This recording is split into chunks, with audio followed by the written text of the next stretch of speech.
세상에 가장 허망한 약속이 뭐냐면 나중에 뭘 한다는 거예요. 나중에.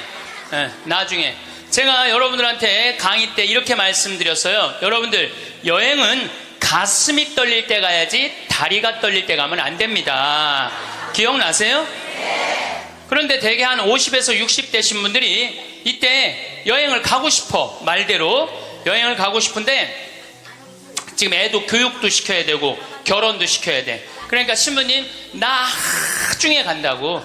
나중에는 없어요. 가려면 언제 가야 돼? 지금 가야 돼. 지금. 금 중에 제일 소중한 금이 황금도 아니고 소금도 아니고 지금이에요. 지금. 우리 집에 조카가 하나 있는데 3년 전에 내가 잠비아를 데리고 갔다가 얘가 말라리아에 걸렸어요. 그래갖고 여러분, 1년에 말라리아로 걸려 죽는 숫자가 얼마냐면 300만 명이에요. 300만 명. 근데 처음에는 말라리아인지 뭘 독감인 줄 알고 계속 수원에 있는 병원에 있었어. 근데 보니까 이게 치료가 안 되는 거야. 점점 백혈구 수치가 올라가는 거야. 죽기 직전까지 올라간 거야.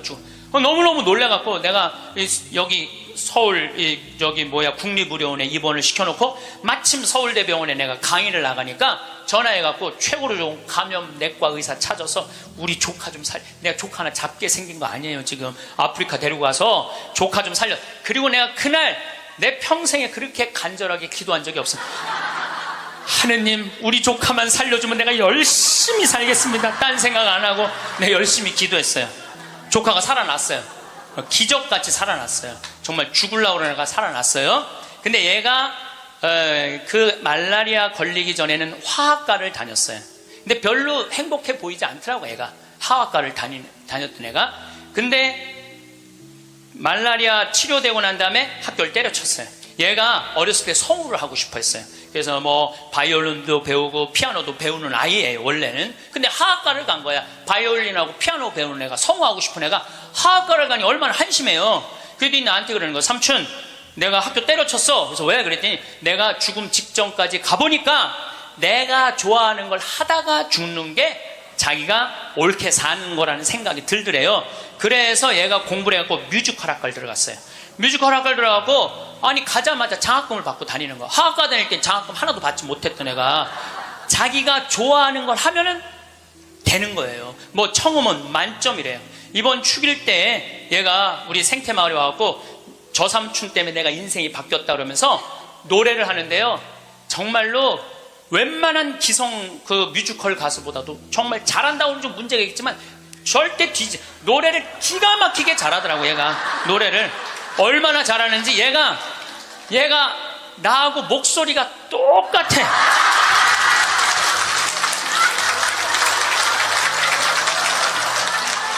여러분들 중에 이런 분들이 있어요.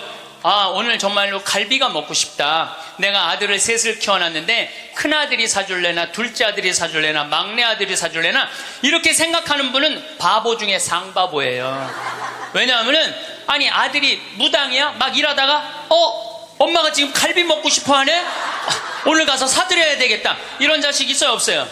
없어요. 지금 갈비 먹고 싶은 거 누구만 알아? 나만 알아. 그러니까 누가 사줘야 돼? 내가 사줘야 돼. 누구 돈으로? 내 돈으로. 네. 여러분들이 행복하시고 싶으면은 뭐를 버려야 되냐면 거지 근성을 버려야 돼. 거지 근성. 누가 사주기를 바라는, 누가 나를 행복하게 해주기를 바라는 이 거지 근성을 버려야 돼. 먹고 싶은 거 있으면 누가 사 먹어야 돼? 내가 사 먹어. 행복하고 싶으면 누가 행복하면 돼? 내가 행복하면 돼. 언제? 나중에 말고 언제? 지금. 여러분들 지금 어느 교수님이 한 얘기지만은 아이스크림이 있어. 이 아이스크림이 있는데 너무 더워. 그럼 이거 어떻게 해야 돼? 먹어야 돼. 언제 먹어야 돼? 지금 먹어야 돼. 이거 나중에 먹는다고 놔두면은 이거 녹아서 남아있어요? 안 남아있어요? 저한테 많은 암 환자들이 오죠. 많은 암 환자들이 와서 하소연할 때 이런 얘기를 해요. 신부님, 제가 정말로 이제 60부터 행복하려고 30살서부터 60살까지 돈만 모으고 아무데도 놀러 안 갔다는 거야. 근데 암이 걸려갖고 이제 아무데도 갈 수가 없다는 거야. 억울해 죽겠다는 거야. 차라리 그때 갈 걸. 미국 사람들은요 5개월 일해서 한 달 여행 가는 게 목적이에요. 5개월 열심히 돈 모아. 이번엔 내가 뭐 어딜 간다 그러면 열심히 와서 한 달 휴가 화끈하게 갔다 와요. 또 한 5개월 열심히 모아. 또 한 달 화끈하게 왔다가 그 사람들 한 30년 동안 살면서 거의 60번 정도의 휴가를 멋있게 갔다 오는 거예요. 근데 우리나라는 30살부터 60살까지 나중에 가려고 한 번도 안 가. 근데 떨커덕 뭐가 걸려? 암이 걸려갖고 이거 뭐 죽을지 살지 모르는 그런 상황에 들어가는 경우가 많다는 거예요. 행복하려고 그러면 언제 행복해야 돼? 지금 행복해야 돼. 지금. 나중에는 기다려주지 않는다는 얘기예요. 그래서 투자를 하고 싶어도 여러분들이 가장 어리석은 투자가 뭐냐면 주식 투자예요. 주식 투자. 여기 지금 주식 투자하는 분들 분명히 계실 거예요. 자, 주식 투자를 할 동안은 돈 써요? 못 써요? 못 써요. 그런데 제가 모 은행의 지점장들 300명한테 강의를 한 적이 있어요. 근데 그분들이 나한테 이렇게 말을 해요. 대개 주식 투자하는 개인의 96%는 평생 하다 보면은 5천에서 1억 정도는 다 손해보고 나간다는 거예요. 96%가 써보지도 못하고 날리는 거야. 써보지도 못하고. 저는 요즘 필라테스라는 걸 해요. 제가 필라테스를 하는데 비싸요. 1시간에 뭐 7만 원인가 그 정도 해요. 또 개인 레슨을 하니까. 그런데 제가 뭐 관절염이 있으니까 안 쓰는 근육들이 너무 많더라고. 일주일에 2번을 하는데 내 몸이 나한테 그러더라고요. 주인님 너무너무 감사하다는 거야. 나한테 왜 이렇게 나한테 잘해주느냐고. 필라테스를 하죠. 그 다음에 내가 영어 공부하죠. 나한테 하는 투자는 아깝지 않아요. 그런데 주식 투자는 써보지도 못하고 날리는 거야. 아니 여러분들 5천만 원을 날린 분들 내가 물어볼게요. 여러분들 그 5천만 원을 갖고 자기한테 투자했어. 자기 신앙에 투자했어. 5천만 원을 가지고 이스라엘 성지순례를 10번을 갔다 왔다고 생각을 한번 해봐요. 그럼 여러분들은 지금 10번 갔다 온 분들은 예수님하고 트고 지낼 수 있어요. 이스라엘 성지순례 10번 갔다 온 분들은 예수님하고 그냥 맘먹고 막 트고 그냥 얘기할 수 있어. 그게 나 주식 투자 5천만 원에 한 푼도 못 건져갖고 아이고 속이야 아이고 가슴이야 이러고 사는 게 나아요. 어느 게 나아? 그러니까 오늘부터 주식 다 팔고 어떻게 자기한테 투자하세요. 나중에 투자하지 말고 언제 투자해? 지금 투자해야 돼. 지금 투자해야 돼. 그러니까 우리는 어떻게 행복한지도 모르고 서로 무시하고 사는 게 기쁨이 뭔지도 모르고 살아. 어쨌든 우리 이 대한민국의 건국 이념은 돈이야. 돈이기 때문에 돈을 벌어야 되는데 땅덩어리가 넓어요? 캐나다는 우리나라보다 102배가 나라가 넓어요. 102배가 나라가 넓은데 이 나라는 나무만 팔아도 100년을 먹고 산다는 거예요. 나무만 팔아도.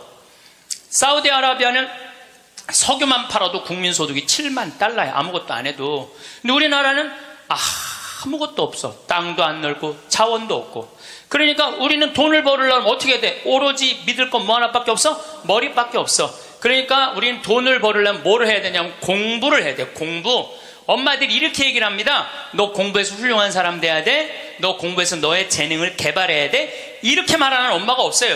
이놈 새끼야 너 커서 무시 안 당하고 돈 많이 벌려면 공부 열심히 해. 그러니까 우리는 공부를 왜 하냐면 무시 안 당하고 돈 벌으려고 공부하는 거예요. 애가 노래를 너무 잘해. 그럼 엄마가 이렇게 얘기해. 너 그렇게 맨날 배짱이처럼 노래하다가 나중에 커서 굶어 죽어 이놈 새끼야. 공부를 잘해야지. 공부를 국영수를 잘해야 돼. 국영수. 다른 건 노래는 공부가 아니야. 애가 그림을 너무 잘 그려. 너 그렇게 맨날 그림 그리다가 너 그림쟁이들이 나중에 굶어 죽어 이놈의 새끼야. 너 공부를 잘해야지. 공부. 국영수를 잘해. 국영수. 애가 공을 너무 잘 차. 너 이렇게 밤새 돌아다니면서 공 차다. 너 커서 굶어 죽어 이놈의 새끼야. 빨리 들어와서 공부를 해. 그래갖고 뭘 해야 되냐면 국영수를 해야 돼. 그래서 우리나라는요 학교를 다니면 다닐수록 자기 재능을 죽이는 교육을 하는 거예요. 여러분들 노래 잘하고 공 잘 차고 그림 잘 그리고 뭐 물건 잘 만드는 거 제주고 공부 중에 공부예요. 근데 우리는 그걸 공부라 생각 안 해. 오로지 공부는 뭔 줄만 알아? 국영수만 공부를 알고 있어. 국영수만. 전인지 선수 알죠? 전인지 선수 골프 선수예요. 키가 175cm에 나보다 10cm가 더 커요.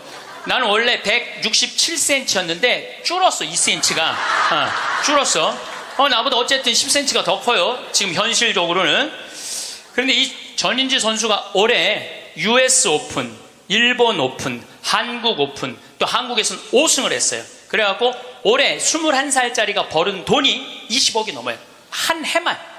근데 전인지 선수는 초등학교 5학년 때 우리나라 12,000명 수학 경시대에서 모여갖고 똑똑한 애들 모여갖고 수학 경시대 중에 1등한 애, 대상 받은 애, IQ가 무려 138이에요. 근데 이 아버지는 태권도 선수였던 아버지는 전인지 선수를 공부를 가르치고 싶지 않았어요. 골프를 가르치고 싶었어요. 그래갖고 오전 수업 끝나고 골프 연습장 보냈어요. 오전 수업 끝나고 골프 연습장 보냈어요. 교감 선생님이 난리가 났어요. 아니 이 천재를 왜 수학연재를 운동을 시키느냐, 수학을 가르쳐야지. 그랬더니 조퇴를 계속 해주는 거야. 수업을 안 해주고 오전 수업하고 골프 연습장 가면 조퇴, 오전 수업 끝나고 골프 연습장 가면 조퇴, 수업을 안 쳐줬어요. 그러니까 이 아버지가 참 대단한 아버지야. 내가 보기엔 충청도 서산에 있는 초등학교 자기 딸을 제주도 광양초등학교로 전학을 시켜버려요. 골프 가르치고 싶다고. 그래갖고 전인지 선수는 이렇게 훌륭한 선수가 됐어요. 여러분들, 전인지 선수가 지금 수학 영재로 매일 학원에 막 새벽 1시, 2시까지 공부하고 그리고 뭐 특목고 고등학교 들어가고 서울대 합격했다고 칩시다. 매일 공부한 전인지 선수가 어떨 것 같아요? 안경 이렇게 두꺼운 거 끼고, 분명히 그랬을 거예요. 안경 두꺼운 거 끼고 허리는 약간 꾸부정해갖고 머리도 이상하게 해갖고 이러고. 전인지 선수가 또 얼마나 예뻐요. 근데 그 미모도 다 없을 거야. 그냥 이러고 지금 서울대학 새벽 2, 3시까지 수학 문제 푸느냐고 그러고 앉아 있을 거예요. 그게 나요? 파란 잔디밭에서 드라이브 딱 치면은 뒤에서 이 관중들이 굿샷 하고 한 번 US 오픈에 9억 딱 버는 게 어느 게 나아요? 4일 동안 9억 버는 게. 이번에 부시 전 대통령이 한국에 와서 전인지 선수랑 골프를 치고 갔어요. US 오픈자는 그렇게 VIP랑 골프를 쳐야 되나 봐요. 자, 여러분들, 이 골프를 칠 때는 부시 대통령이 영광일까요? 전인지 선수가 영광일까요? 부시가 영광이지. 어떻게 지가 US 오픈자랑 골프를 쳐요? 전인지 선수가 지금 수학했으면 부시 대통령 와서 만날 것 같아요? 안 만날 것 같아요? 누군지도 몰라요. 이제는요, 공부 잘한다고 행복한 시대는 끝났어요. 자기 재능을 잘 키우는 사람이 행복한 시대가 온 거예요. 꼭 1등 한다고 행복해? 1등 한다고? 꼭 1등 한다고 행복해요? 나는 고등학교 다닐 때 전교 610명 중에 597등 한 사람이야. 597등. 내 뒤에 딱 13명 있었어. 13명. 고등학교 1학년 때 정말 내 성적이에요. 그런데 작년이 내가 고등학교 졸업한 지 30년 되는 해, 작년이. 30년이 되면은 홈커밍 데이 행사를 한대요. 홈커밍 데이 행사라는 건 뭐냐면은 30년 만에 고등학교 졸업한 친구들끼리 다 모여, 호텔에서. 그래갖고 선생님 모셔다가 절도 하고, 그 다음에 누가 출세했는지, 누가 돈 많이 벌었는지, 누가 잘 사는지 못 사는지 확인하는 행사래요. 그게 나는 작년에 처음 들었어. 그런 게 있는 줄. 왜냐하면 난 고등학교 졸업하고 동창 모임을 단 한 번도 나간 적이 없어요. 왜냐하면 길이 다른데. 기숙사 생활 저기 막 7년 하고 신학교 10년 하고 신부됐는데 친구들을 만날 일이 하나도 없었어요. 근데 내가 졸업한 고등학교는 지금 현역 국회의원이 3명 있어요. 당 대표도 하나 있어요. 우리 학교 졸업생 중에. 현역 국회의원이 3명이나 있어요. 그래서 우리 시의 시장님도 우리 학교 5년 선배야. 나하고도 아주 친해. 그러니까 명문이죠, 명문. 근데 이제 뭐 음악회도 하고 그 호텔에 모여갖고 하는데 초청 강의 시간이 있대요. 근데 동창들이 모여서 회의를 했대. 우리 학교 졸업생 중에 가장 훌륭하게 된 사람이 누구냐? 그 사람을 데려다가 강의를 듣자. 근데 나래, 나 597등. 아니 1등을 데려다가 듣지 왜 597등을 데려다 들어? 그거는 우리 학교 출신 중에는 정부에서는 현재 차관까지 올라가 있는 친구가 있대요. 차관까지. 꽤 명문 학교죠. 훌륭하게 된 사람은 나보다 훨씬 많아요. 근데 우리 친구들이 훌륭하게 된 사람을 초청한 게 아니에요. 자기가 하고 싶은 것 사는 사람을 초청한 거. 왜냐하면 난 중고등학교 때 가장 하고 싶었던 게 신부님이에요. 너무너무 신부님이 되고 싶었어요. 그래서 597등 가지고는 신학교 원서도 못 내는 거. 원서도 어디다가 원서를 내. 그래서 오로지 신학교 가고 싶은 욕구에 공부 열심히 했어요. 그래서 고등학교 2학년 때는 전교 25등까지 올라왔어요. 전교 25등. 이것도 진짜고 이것도 진짜예요. 네. 근데 내가 나온 고등학교는 그때만 해도 서울대 연고들 1년에 100명씩 갔어요. 1년에 100명씩. 그렇게 성적이 좋았는데도 나는 서울대 연고대 관심도 없었어요. 오로지 어디만 관심이 있었는 신학교. 내 최고의 목표는 신학교예요. 신학교 합격을 했는데 온 세상을 다 얻은 것 같았어. 온 세상을. 그리고 신학교 7년 동안 정말 행복하게 지냈어요. 아니 먹여주지, 재워주지, 얼마나. 그리고 신경 하나도 안 쓰게 여자도 못 만나게 하지. 얼마나 좋아. 얼마나 행복해요. 그 서품을 받았는데 보좌 신부 3년을 했는데 16,000명 본당, 14,000명 본당, 5,000명 본당 보좌 신부를 했어요. 근데 우리 천주교 교우들 보좌 신부 바라보는 눈이 어떠냐면 하트야, 하트. 얼마나 보좌 신부를 사랑해요. 그 28, 29, 30살에 그렇게 사랑받을 수 있는 젊은이가 얼마나 됐어요. 만약에 내가 장가를 갔다면은 그때 맨날 마누라한테 두들겨 맞으면서 마누라가 그래 나가 죽어 그렇게 살 거면 맨날 그런 소리 들었을 거야. 그런데 사제가 되니까 그렇게 사랑을 받고 본당부 신부 10년 동안은 교우들이 나를 떠받들고 업고 다녔어요. 정말 나는 평택 비전동, 경기도 광주 오포 능평성당 두 본당의 교우들한테 정말 감사해요. 부족한 것이 참 많은 신부임에도 불구하고 정말로 전 세계에서 대한민국 교우들처럼 신부들한테 잘하는 교우가 어디 있어요. 10년도 행복하게 지냈죠. 그리고 이제 강원도 평창에 가서 산 지 12년이 되는데 정말 요즘 같은 경우는요 아침에 마당에 딱 서면 물 한 개 펴요. 밤낮 기온차가 있을 때 물 한 개가 여러분들 물 한 개 피는 거 어떤 거 모르죠? 쫙 피어올라요. 그냥 눈에 보여요. 그리고 단풍이 쫙 있지. 마당에 생태마을 마당에 딱 앉아서 강을 내려다보면 근심 걱정이 하나도 걱정할 게 뭐 있어. 마누라가 있어, 자식이 있어. 근심 걱정이 하나도. 얼마나 행복해. 그러니까 친구들이 동창들이 와서 나한테 와서 보는 거, 야, 너 정말로 행복해 보인다. 왜냐하면 하고 싶은 일을 하니까, 하고 싶은 일을 하니까 행복한 거예요. 1등이 행복한 게 아니에요, 여러분들. 정말 행복한 거는요, 꼴등도 행복한 나라가 행복한 거예요. 1등이 행복한 나라는 행복한 나라가 아니에요. 작년에 서울에 또 잘 사는 동네에 48살 먹은 명문 사립대 나온 사람이 자기 부인 43살 부인 죽이고 13살, 8살 딸 목 졸라 죽였어요. 아시죠? 근데 이 집이 아파트가 11억이래. 11억인데 이 주식 잡아서 근저당을 잡아서 5억을 날렸대요. 5억을. 그리고 6억이 남은 거죠. 그런데 이제 날리고 난 다음에 왜 죽였느냐? 더 이상 강남에서 최고의 생활을 할 수 없다면 얘네들이 자괴감을 느낄 거라는 거야. 이렇게 사느니 차라리 죽는 게 낫다고 그러고 부인도 목 졸라 죽여 딸들도 멀쩡한 딸들도 목 졸라 죽인 거예요. 그러면 11억 아파트에 5억 날리면 얼마 남는 거예요? 6억 남죠? 부인 통장에 3억 현찰이 있었대. 부인이 차분히 돈을 모아놔서. 그럼 9억이야. 꼭 강남에서 살아야 돼? 그 9억을 가지고 평창에 와서 살면은요, 평창에 와서 살면요 갑부예요. 우리 땅 좋은 거 하나에 15만이 한 평에. 그러면 한 300평 사봐야 한 4,500만 원, 5천만 원이에요. 그리고 집 기가 막히게 잘 지면은요 한 1억 5천이면 정말 이 서울의 어떤 집보다 멋있게 질 수 있어. 그래봤자 2억이야 2억. 그리고 7억이 현찰로 남으면요 평창에서 갑부로 살 수 있어요.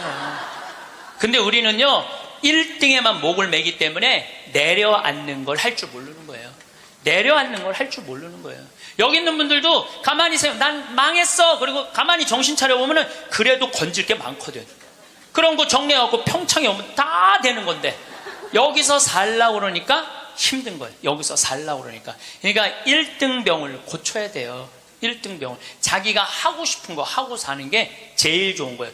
여러분들도 정말 자녀들을 사랑한다면 여러분들이 좋아하는 국영수를 가르치지 말고 국영수를 가르치지 말고 자녀가 좋아하는 걸 찾아줘야 돼요. 그래서 우리는 1등을 해갖고 어딜 들어가야 돼? 서울대학을 들어가야 돼. 이게 행복 공식이야. 돈을 벌으려면 공부를 잘해야 되고 공부를 잘해서 1등을 하고 1등을 해갖고 서울대학을 들어가야 돼. 근데 여러분들 우리나라 자살률 최고 높은 학교가 어딘 줄 아세요?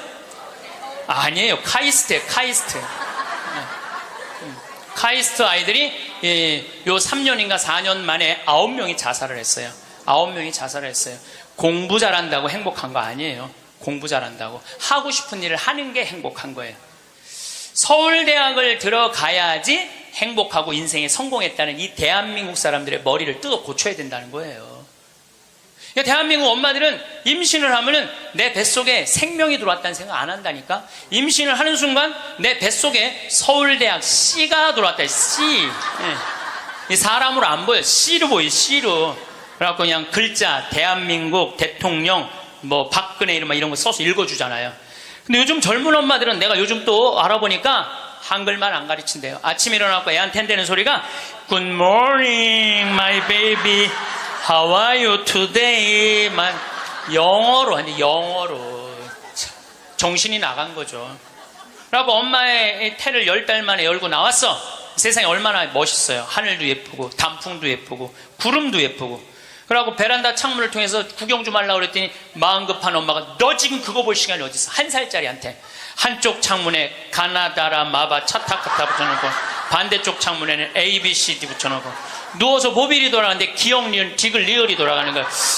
자, 저는 이 이야기를 20년째 하고 있어요. 왜냐하면은 내가 가정방문 다녀보면서 제일 꼴배기 싫은 게 애방에 글자, 숫자, 영어 더덕더덕 붙여놓는 거예요. 그게 애를 위한 일이 아니거든요. 애를 정신을 혼란하게 만드는 거예요. 발도르프 교육이라고 있어요. 독일에서 이 1차 세계대전 끝나고 난 다음에 담배 공장에서 처음으로 한 교육이에요. 근데 이게 가장 인간한테 인권을 존중해주는 교육이래요. 이 발도르프 교육은 유치원 때부터 대학 졸업할 때까지 등수가 없어. 등수가 없어. 누가 1등인지 누가 꼴등인지 몰라. 그리고 이 발도르프 교육에서는 사람을 어떻게 등수로 먹이느냐 이거예요. 사람 어떻게 등수로 평가하느냐 이거예요. 등수가 없어요. 그리고 지금 노르웨이, 핀란드, 덴마크, 네덜란드 다 등수 없어요. 우리나라처럼 1등급부터 15등급, 20등급 나눠놓는 나라가 없다니까요. 참 불행한 거예요. 이건 교육이 아니에요. 교육이. 근데 이 발도르프 교육에서 가장 하지 말아야 되는 거 머리맡에 모빌 달아놓지 말라는 거예요. 애기한테 모빌 달아놓으면 절대 안 된다는 거예요. 생각을 해봐요. 하루 종일 가나다라 갖고 놀고 ABCD 갖고 놀고 1, 2, 3, 4 갖고 놀아서 너무 피곤해. 그래서 잤어. 밤에 자고 한 8시간 잤어. 오늘 하루를 개운하게 시작해볼까? 눈을 딱 떴는데 기억, 니은, 디귿, 리을이 돌아가. 이게 애들한테 보통 스트레스가 아니라는 거예요. 그런 애들이 커서 다 치약 한 통을 다 짜서 동료 병사들을 먹이는 거예요. 그런 애들이. 그러니까 우리나라 애들은요, 어렸을 때 너무 스트레스를 받아갖고 중학교 2학년만 되면 폭발하는 거예요. 그래서 중2병이 나오는 거예요. 부모가 너무너무 괴롭혀갖고. 작년에 부산에서 한 초등학교가 선생님이 2학년인데 22명이 한 반인데 다음 중간고사 볼 때 만점 받는 애부터 밥 먹인다고. 그래서 국어, 수학을 중간고사에 봤대요. 근데 4명이 22명 중에 4명이 만점을 받았대. 4명한테 그랬대. 니네들 만점 받았으니까 밥 먼저 먹으라고. 그리고 18명한테 니네 시험 못 봤으니까 밥 나중에 먹으라고. 급식을 성적순으로 한 거죠. 이거 애들한테 갑질 가르치는 거예요. 너 공부 잘하니까 뭐도 먼저 먹어도 돼? 밥도 먼저 먹어. 어렸을 때부터 공부를 잘하면 특권을 누리게 가르치는 거예요. 그래서 갑질이 나오는 거예요. 그래서 어렸을 때 공부 잘하면 밥도 먼저 먹어도 돼. 그러니까 얘네들은 항상 먼저 먹었어. 뭐든지. 그러니까 나중에 무슨 판사, 검사, 국회의원, 장관 돼도 항상 먼저 먹어도 돼. 돈도 먼저 먹어. 뭐든지 먼저 먹어. 남들보다 먼저 먹어. 돈도. 근데 항상 평생을 먼저 먹어갖고 먹었는지 기억도 안 나는 거예요. 기억도 안 나는 거예요. 이게 우리나라 교육에서 잘못된 거예요. 만약에 선생님이 이렇게 교육했다면 얼마나 좋을까요? 18명한테 니네들 시험 못 봤으니까 먼저 밥 먹고 기운 내서 공부 열심히 해. 그리고 4명한테 니네들 양보하면 쟤네들한테 좋을 것 같아. 이랬다면 이 교실 안이 훨씬 화기애애했을 거예요. 만점 맞는 애 먼저 먹으라고 18명 나중에 먹는 애들 시험도 못 봤는데 밥도 나중에 먹으래. 기분 좋을 것 같아, 나쁠 것 같아? 기분 나쁘죠. 학교 다니면서 기분 나쁜 거죠. 근데 얘네들은 또 집에서는 독상을 차지할 수 있어. 집에서만은. 그래갖고 집에서 엄마한테 성적 주고 행복하게 밥을 먼저 먹었어, 집에서는. 근데 문제는 엄마예요. 행복하게 밥 먹는 애 한번 쳐다보고 성적표 한번 쳐다보고, 행복하게 밥 먹는 애 한번 쳐다보고 성적표 쳐다보다가 해서는 안 될 말을 해요. 야, 이놈의 새끼야, 이 성적 받고 밥이 목구멍으로 넘어가냐? 그럼 얘는 할 수 있는 건 딱 하나밖에 없어요. 탈선밖에 할 수 있는 게 없어요. 탈선. 제가 몇 년 전에 우리나라 최고 좋은 특목고등학교 합격한 여학생이 저를 찾아왔어요. 우울증에 걸려갖고. 얘는 우울증에 걸리니까 머리를 안 깎았어요. 허리까지 머리가 나왔어. 근데 얘는 나하고 1시간 동안 면담하는 동안 단 한순간도 고개를 들지 않았어요. 그러니까 팍 고개를 숙이니까 그 긴 머리가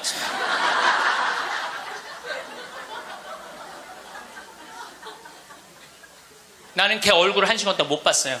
까만 머리만 봤어. 까만 머리만. 근데 얘가 하는 말이 이런 말이에요. 자기는 초등학교 4학년 때까지 너무 행복했대요. 공부도 잘하고 시골에서. 근데 선생님이 엄마를 부르더니 얘는 여기다 놓기 너무 아까운 애라고. 공부를 너무너무 잘하니까 평촌으로 보내라고, 학원만은. 그래서 평촌으로 엄마가 전학을 보냈대요. 근데 여러분들 이거 생각해야 돼요. 아이는 전학을 한번 가면은 엄마 뱃속에서 새로 태어난 것 같이 새로운 환경에 놓인대요. 친구 새로 만나야지, 선생님 새로 만나야지, 가는 길 다르지. 그만큼 힘든 거야, 전학을 한번 가면은. 근데 가자마자 전교 1등을 했대요. 그러니까 바로 왕따를 당했대요. 바로 왕따를 당했대요. 그냥 사는 게 너무너무 학교 다니는 게 지겨웠대요. 근데 오로지 공부 잘하니까. 거기서 너무너무 공부 잘하니까 선생님이 엄마를 부르더니 얘는 평촌에 놓기 너무 아깝다고 일산으로 보내라고. 일산으로 갔대요. 중학교 올라가고 일산에서도 공부를 너무 잘한 거야. 그랬더니 선생님이 엄마를 부르더니 얘는 여기다 놓기 너무 아깝다고 강남으로 보내라고. 강남으로 간 거예요. 그래서 우리나라 최고 좋은 특목고등학교 합격을 했어요, 이 아이가. 합격을 했는데 우리는 특목고등학교 3월 달에 들어가는 게 아니고 우리 일반고등학교는 3월에 가잖아요. 특목고등학교 1월 달에 기숙사에 들어간대요. 그래서 1월, 2월 2달 만에 고등학교 2학년 과정을 다 마친대요.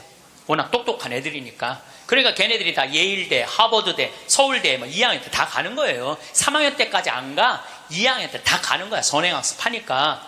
근데 첫날 공부를 하고 저녁에 양치를 하려고 그러는데 치약을 안 갖고 왔더래. 그래갖고 한 방이 6명이 있었는데 5명한테 치약을 빌려달라고 그랬더니 치약을 빌려주는 애가 한 명도 없더래요. 안 빌려주더래. 왜 안 빌려줘요? 만약에 내가 치약을 빌려줘갖고 얘가 양치를 잘해갖고 다음날 건강하게 일어나고 공부를 열심히 하면 되겠어요, 안 되겠어요? 내 경쟁자가. 얘네들은 경쟁자로 보이는 거예요. 친구로, 동료로 안 보이는 거예요. 그래갖고 뭐를 해야 돼? 1등을 해야 돼. 그래갖고 뭘 해야 돼? 출세를 해야 돼. 협동, 이해, 양보, 배려, 이런 거 안 배워요. 이런 거 안 배워요. 경쟁, 1등, 출세, 돈, 이걸 배우는 거예요. 얘가 생각을 해보니까 그때 우울증이 온 거예요. 이게 뭐냐. 근데 걔가 나한테 정말로 울부짖으면서 한 얘기가 있어요. 신부님, 나는 내 인생을 돌아봐서 16년 동안 즐거웠던 추억이 하나도 없어요. 공부한 거 외에는 생각나는 게 하나도 없다는 거예요. 토요일 날 일요일 학원만 다녔지 어디 놀러 가봤던 적도 없다는 거예요. 그러니까 추억이 하나도 없는 애들이 특목고 가는 거예요. 그리고 그중에 진짜 4당 오락 4시간 자면은 합격, 5시간 자면은 떨어져. 그러니까 4시간밖에 안 자고 공부만 하는 애들이 서울대학 가는 거예요. 그중에 정말 도서관에서 머리통이 터져라 공부하는 애들이 사법고시, 행정고시 보는 거예요. 그리고 그중에 진짜 똑똑하고 출세 욕구 있는 애들이 국회의원이 돼갖고 지금 대한민국을 통치하고 있는 거예요. 여러분들 대한민국 요즘 국회 보면 맨날 서로 협동하고 이해하고 양보하고 배려해요? 맨날 머리통이 터지게 싸우지 않아요? 대한민국 국회의원은 누가 만들어낸 거냐면 여러분들이 만들어낸 거예요. 대한민국 모든 사람들이 만들어낸 거예요. 대한민국 국회는 대한민국 교육의 결정체예요. 만약에 대한민국 교육이 협동하고 이해하고 양보하고 배려하는 걸로 가르쳤다면 우리나라 국회의원들 항상 서로 여야가 합의 보고 협동하고 양보하고 그렇게 나갔을 거야. 근데 초등학교 때부터 그렇게 배운 적이 없어. 경쟁하고 1등하고 출세하고 자기 잘난 것만 배웠어. 그러니까 지금 국회가 저러고 있는 거예요. 내가 보기엔 올해도 예산안이 처리가 될지 안 될지, 그놈의 국정교과서인가 뭔가 때문에 처리될지 안 될지, 그건 난 지금 정말 한심한 거예요. 국정교과서 잠깐 얘기를 하면은요, 여러분들, 국가가 정해준 교과서로 공부를 하는 걸 국정교과서라고 그래요. 그러니까 한 권을 가지고 공부를 하는 거, 역사책을 가지고 한 권을 갖고 공부를 하는데, 복음도 사복음이야. 마테오, 마르코, 루카, 요한이야. 예수님을 이렇게 서술하는 것도 네 가지 관점에서 서술을 하는 거예요. 내가 만약에 마테오 복음만 읽었다면요, 나는 이방인이 바라보는 예수님은 이해하지 못했을 거예요. 그 다음에 요한복음을 내가 공부를 안 했다면 예수님의 영적인 세계를 알지 못했을 거예요. 루카복음을 이해하지 않았다면 예수님이 사람을 어떻게 사랑하는지 몰랐을 거야. 마테오복음만 읽었다면 구원에 관련된 유대인의 사고만 배웠겠지. 그러니까 국정교과서 내용이 뭐가 담기는 게 그게 중요한 게 아니야. 한 가지만 가르치는 게 가장 무서운 거예요. 한 가지만. 사람은요, 여기서부터 부산까지 경부고속도로만 가야 돼. 니네들 죽으나 사나? 아니, 나같이 평창에 있는 놈은 경부고속도로 가려면 여기 수원까지 와서 타고 내려가야 되잖아요. 우리는 중앙고속도로 내려가면 바로인데. 그렇잖아요. 서울서부터 부산까지 가는 건 경부고속도로만 가는 갈 수 있는 길이 얼마든지 있는데, 국정교과서, 국가에서 정해주는 것만 애들 배우라는 거예요. 그러니까 이게 답답한 거예요. 그러니까 타협, 양보, 이해, 배려가 생기지가 않는 거예요. 그게 내용이 뭐가 담기는 건 난 모르겠어. 내용이. 그렇지만은 이 자유를 박탈하는 거예요. 자유를. 그러니까 우리나라 아이들은 경쟁 1등 출세, 무슨 교육부 장관인가 뭐 하는 분이 왜 한 가지 애들이 답이 헷갈리면 어떻게 하냐 그래. 답이 헷갈리면. 이게 지금 내가 평화방송 강의하면서 할 얘기는 아니지만은 답이 어딨어. 인생의 답이 어딨어. 자기가 찾아가는 게 답이지. 그러니까 우리는 1등부터 꼴등까지 정해놓고 1등은 훌륭하고 꼴등은 안 훌륭하다. 이거하고 국정교과서 똑같은 거예요. 똑같은 거야. 참 가슴 아픈 일이죠. 우리나라도 지금 똑같아요. 우리나라 정말 돈이 많은 나라인데 다 여유가 생겼는데 아직도 자기 입에만 집어넣으려고 그래. 자기 입에만 집어넣으려고 그러는 거야. 그러니까 협동, 이해, 양보, 배려가요, 미래 세계는 성공할 수 있는 길이에요. 경쟁, 1등, 출세가 성공의 길이 아니에요. 빌 게이츠가 며칠 전에 얘기했잖아요. 미래 세계는 나누는 나라가 경쟁이 있는 나라라고. 나누는 나라가 경쟁이 있는 나라라고. 제가 1년에 도로를 9만 킬로를 다녀요. 내 차로 9만 킬로. 택시 기사들이 1년에 얼마를 뛰느냐 하면 4만 5천 킬로를 뛰어요. 근데 나는 9만 킬로를, 나는 택시를 했어도 택시 기사들보다 2배 돈을 더 벌었을 거야. 9만 킬로를 뛰니까. 그러니까 하루 중에 보통 도로에서 6시간 정도 있어요. 근데 매일 그렇게 있어요. 그러니까 도로에서 벌어지는 일은 세상 어느 누구보다도 내가 많이 알아요. 오늘도 영동고속도로로 나왔는데 영동고속도로가 4차선이야. 4차선이면은 1차선은 추월차선이에요. 추월차선. 추월하면 들어가 줘야 돼요. 추월하면 들어가 줘야 되고 추월하면 들어가 줘야 돼요. 왜냐하면 뒤에 바쁜 차들 가라고. 내가 이탈리아를 가보니까 이탈리아는요 1차선이 보통 130에서 140으로 달려요. 추월하는 차들이니까 쫙쫙. 그리고 만약에 100km로 달리는 차들이 있으면은 막 뒤에서 상향등을 막 켜요. 비키라고. 그러면은 막 달리다가도 뒤에서 막 상향등을 켜잖아요. 내가 지금 천천히 가나 바로 빠져줘요. 내가 그걸 보고 내가 촌놈 유럽 여행기 그 책에도 썼지만은 너무 신기한 거야.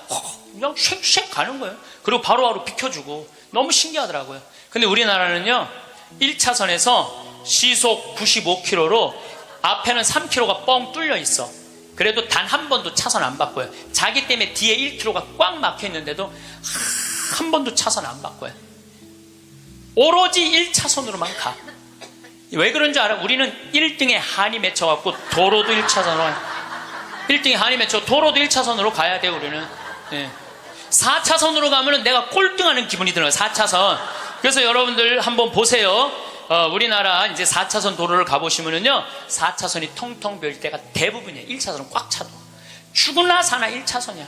그러니까 너무 열받으니까 쫓아가갖고 야구 방망이로 앞에 앞유리를 깨고 3단봉으로 내리치고 비비총으로 쏘고 서로 양보를 못하는 거예요. 자존심이 상하는 거예요.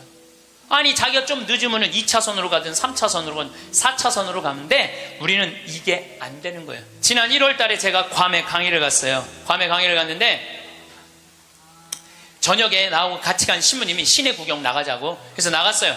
근데 건널목을 건너려고 그랬는데 두 걸음을 걷는데 빨간불이 딱 켜졌어. 어떻게 뒤로 딱 물러났죠. 뒤로 물러났더니 그 앞에 있는 차가 나보고 웃으면서 가라는 거예요. 네가 가던 길이니까 가라는 거예요.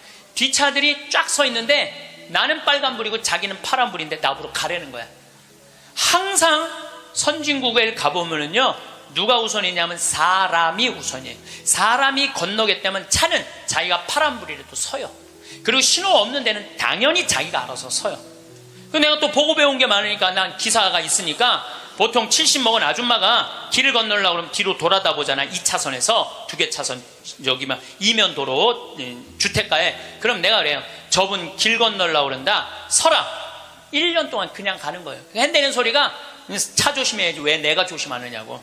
그러니까 사람이 차 조심을 해야 돼. 차가 사람을 조심해야 되는데 우리는 사람이 차를 조심해야 돼. 하도 내가 잔소리하니까 요즘은 서요. 딱 우리가 서갖고 웃으면서 가라고. 그럼 70 먹은 아줌마가 느닷없이 우리가 쓰잖아요. 웃으면서 가라고 그러잖아요. 그럼 70 먹은 아줌마가 우리 차를 보고 표정이 이런 표정이야. 진짜 가도 돼? 이런 표정이야. 진짜 가도 돼? 이런 표정. 그래서 우리가 웃으면서 진짜 가도 돼요. 네. 그럼 그때서 웃으면서 건너가요. 그러니까 자기를 위해서 차가 서준다는 건 상상을 못하는 거죠. 자기를 위해서 차가 서준다는 거는. 제가 지난번에 원주 국토관리청에서 강의가 있었어요. 원주 국토관리청에서 강의가 가깝잖아요. 내가 운전하고 나갔어요. 운전하고 나갔는데 치악체육관에서 강의 끝나고 돌아오는데 치악체육관에서 가는데 도로 한가운데 젊은이가 라켓 2개를 뒤에다가 메고 가운데 갇힌 거야. 걔네들이 갇혀있는데 차들이 싱싱 달리더라고. 건널목 한가운데 갇혀있는데. 그래서 내가 차를 딱 세웠어요. 내가 쓰니까 뒷차들도 다 섰죠. 한 개 차선이니까 다 서갖고 내가 쓰면서 웃으면서 건너가라고. 그랬더니 젊은이 둘이서 날 보고 하는 표정이 진짜 가도 돼? 이런 표정이에요. 진짜 가도 돼? 그래서 내가 진짜 가도 돼. 그랬더니 얘네들이 이 산더미만한 애들이 딱 건너가다가 갑자기 내 차로 몸을 돌리더니 90도 인사를 하고 가는 거예요. 걔네들 기분 좋게 건너가고 나 기분 좋은데 걸리는 시간이 3초밖에 안 걸렸어요. 3초. 근데 우리는 그 3초를 내놓지 못하는 거예요. 사람을 무시하는 거죠. 사람을 존중해 주는 게 아니라 사람을 무시하는 거예요. 제가 영어학원 다닌다고 이제 영어학원을 다니는데 이제 지하에다 주차를 해놓고 이제 올라와요. 주차 1층에서 이제 내려야 돼요. 저는. 근데 이제 3층, 4층에 중학교 애들 영어 이제 학원이 있어요. 그 딱 내리면은 1층에서 내리려면 애들이 한 20명 서 있어, 바깥에. 안에, 이 엘리베이터 안에 사람이 꽉 차 있어. 근데 내리는데도 걔네들 밀고 들어와요. 내리는데도. 학원은 다녀서 뭐해? 가장 기본적인 게 아무리 국영수를 잘하면 뭐해? 가장 기본적인 질서를 안 지키는데, 지금 여러분들 자녀들한테 백날 공부 가르쳐 봐요. 남을 양보하고 배려하고, 남에 대한 어떤 협동이라든지, 이런 게 안 가르쳐주면, 안 지켜주면 공부해나 마나예요. 지금 대한민국은요, 밑 빠진 독에 물 붓고 앉아 있는 거예요. 이건 교육이 아니에요. 진정한 교육은 뭐냐면 사람을 존중해 주는 거예요. 자유를 존중해 주는 거예요. 선택권을 주는 거예요. 국정교과서로서 선택권을 뺏는 게 아니고, 그게 교육이고, 그게 자유고, 그게 민주주의예요. 그게 예수님이 원하는 거예요. 어느 누구도 무시하지 말라는 거. 이게 예수님이 원하는 거예요. 여러분들도 우리 삶 안에서 내가 얼마나 사람을 존중하고 사람을 배려하나 좀 생각을 해봐야 될 것 같아. 근데 이게 하루아침에 생긴 게 아니야. 하루아침에 사람을 무시하는 게 생긴 게 아니라니까. 조선 500년 내내 사람을 무시하는 문화가 배 있어요. 누가 조선이 선비의 나라라고 그래. 선비는 10%밖에 안 됐어요. 90%는 평민이고 노비야. 90%는 온데간데 없고 조선이 선비의 나라라고. 그 10%만 위한 나라야. 부자만을 위한 나라일 수가 있다는 거죠. 조선 500년에 대한 이야기는 다음 시간에 이야기하도록 하겠습니다. 네.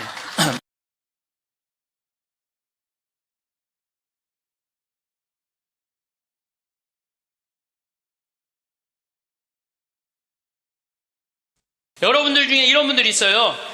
오늘 정말로 갈비가 먹고 싶다. 내가 아들을 셋을 키워놨는데 큰아들이 사줄래나 둘째 아들이 사줄래나 막내 아들이 사줄래나 이렇게 생각하는 분은 바보 중에 상바보예요. 왜냐하면은 아들이 무당이야? 막 일하다가 엄마가 지금 갈비 먹고 싶어 하네? 오늘 가서 사드려야 되겠다. 이런 자식 있어요 없어요? 없어요. 지금 갈비 먹고 싶은 거 누구만 알아? 나만 알아. 그러니까 누가 사줘야 돼? 내가 사줘야 돼. 누구 돈으로? 내 돈으로. 네. 여러분들이 행복하시고 싶으면은 뭐를 벌어야 되냐면 거지 근성을 벌여야 돼. 거지 근성. 누가 사주기를 바라는, 누가 나를 행복하게 해주기를 바라는 이 거지 근성을 버려야 돼. 먹고 싶은 거 있으면 누가 사 먹어야 돼? 내가 사 먹어. 행복하고 싶으면 누가 행복하면 돼? 내가 행복하면 돼. 언제? 나중에 말고 언제? 지금. 여러분들 지금 어느 교수님이 한 얘기지만은 아이스크림이 있어. 이 아이스크림이 있는데 너무 더워. 그럼 이거 어떻게 해야 돼? 먹어야 돼. 언제 먹어야 돼? 지금 먹어야 돼. 이거 나중에 먹는다고 놔두면은 이거 녹아서 남아있어요? 안 남아있어요? 저한테 많은 암 환자들이 오죠. 많은 암 환자들이 와서 하소연할 때 이런 얘기를 해요. 신부님, 제가 정말로 이제 60부터 행복하려고 30살서부터 60살까지 돈만 모으고 아무데도 놀러 안 갔다는 거야. 근데 암이 걸려갖고 이제 아무데도 갈 수가 없다는 거야. 억울해 죽겠다는 거야. 차라리 그때 갈 걸. 미국 사람들은요 5개월 일해서 한 달 여행 가는 게 목적이에요. 5개월 열심히 돈 모아. 이번엔 내가 뭐 어딜 간다 그러면 열심히 와서 한 달 휴가 화끈하게 갔다 와요. 또 한 5개월 열심히 모아. 또 한 달 화끈하게 왔다가 그 사람들 한 30년 동안 살면서 거의 60번 정도의 휴가를 멋있게 갔다 오는 거예요. 근데 우리나라는 30살부터 60살까지 나중에 가려고 한 번도 안 가. 근데 떨커덕 뭐가 걸려? 암이 걸려갖고 이거 뭐 죽을지 살지 모르는 그런 상황에 들어가는 경우가 많다는 거예요. 행복하려고 그러면 언제 행복해야 돼? 지금 행복해야 돼. 지금. 나중에는 기다려주지 않는다는 얘기예요. 그래서 투자를 하고 싶어도 여러분들이 가장 어리석은 투자가 뭐냐면 주식 투자예요. 주식 투자. 여기 지금 주식 투자하는 분들 분명히 계실 거예요. 자, 주식 투자를 할 동안은 돈 써요? 못 써요? 못 써요. 그런데 제가 모 은행의 지점장들 300명한테 강의를 한 적이 있어요. 근데 그분들이 나한테 이렇게 말을 해요.